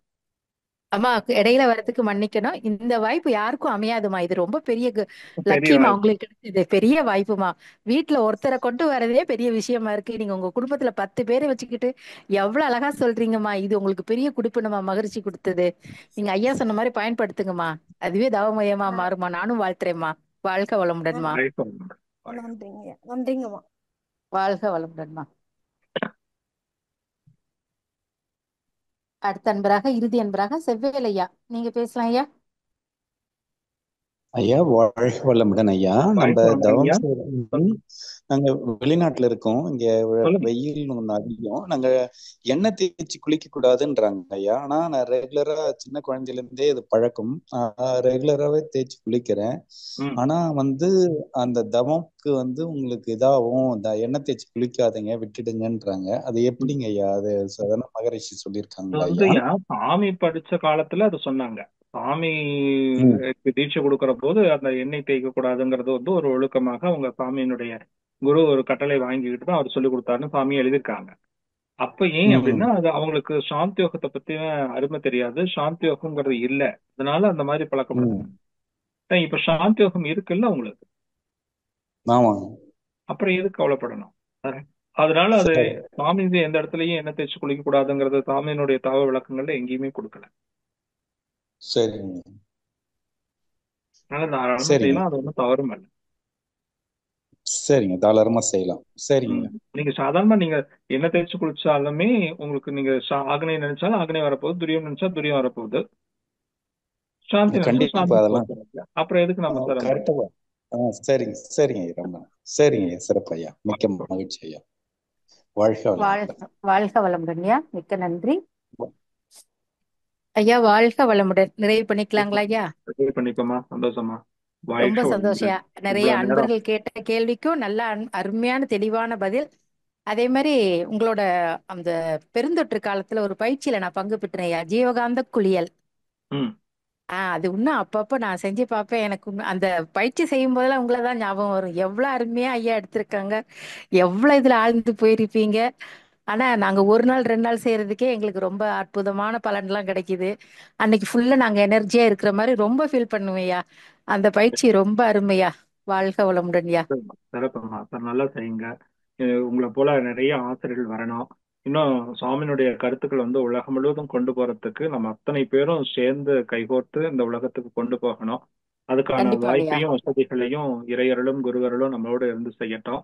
இவ்வளவு நேரம் இறையோடும் குருவோடும் உயிர்கலப்பு பெறுவதற்கு வாய்ப்பளித்த அத்தனை நல்ல உள்ளங்களையும் வணங்கி அத்தனை பேருக்கு நன்றி கூறி இந்த வாய்ப்புக்கு நன்றி கூறி நிறைவு செய்கிறேன். வாழ்க வளமுடன். வாழ்க வளமுடன் ஐயா, வாழ்க வளமுடன். மிக்க நன்றிங்க ஐயா. வாழ்க வளமுடன். வாழ்க வளமுடன். அன்பானவர்களே, கடந்த 1 மணி நேரத்துக்கும் மேலாக ஐயா அவர்கள் நம்முடைய கேள்விகளுக்கு சிறப்பாக பதிலளித்து சிறப்பான பதிலையும் அளித்திருக்கின்றார்கள். ஐயா அவர்களுக்கு நமது நன்றிகளை வாழ்த்தின் மூலமாக தெரிவித்து மகிழ்வோம். இணைப்பில் உள்ள அனைவரும் தவநிலைக்கு வந்து விடுமாறு அன்போடு கேட்டுக்கொள்கிறோம். துரியம். மதிப்பிற்கும் மரியாதைக்கும் உரிய பேராசிரியர் அருள்நிதி கூடலூர் பாஸ்கர் ஐயா அவர்கள் வாழ்க வளமுடன். ஐயா அவர்களின் உடல் நலம் வாழ்க வளமுடன். ஐயா அவர்களின் அன்பு குடும்பம் வாழ்க வளமுடன். ஐயா அவர்களின் அனைத்து பணிகளும் சிறப்பாக நடைபெற வாழ்க வளமுடன். வாழ்க வளமுடன் ஐயா. வாழ்க வளமுடன். நன்றியா. வாழ்க வளமுடன். நம் கடமை அறவாழ்வின் நாட்டத்தே சிறக்கட்டும்.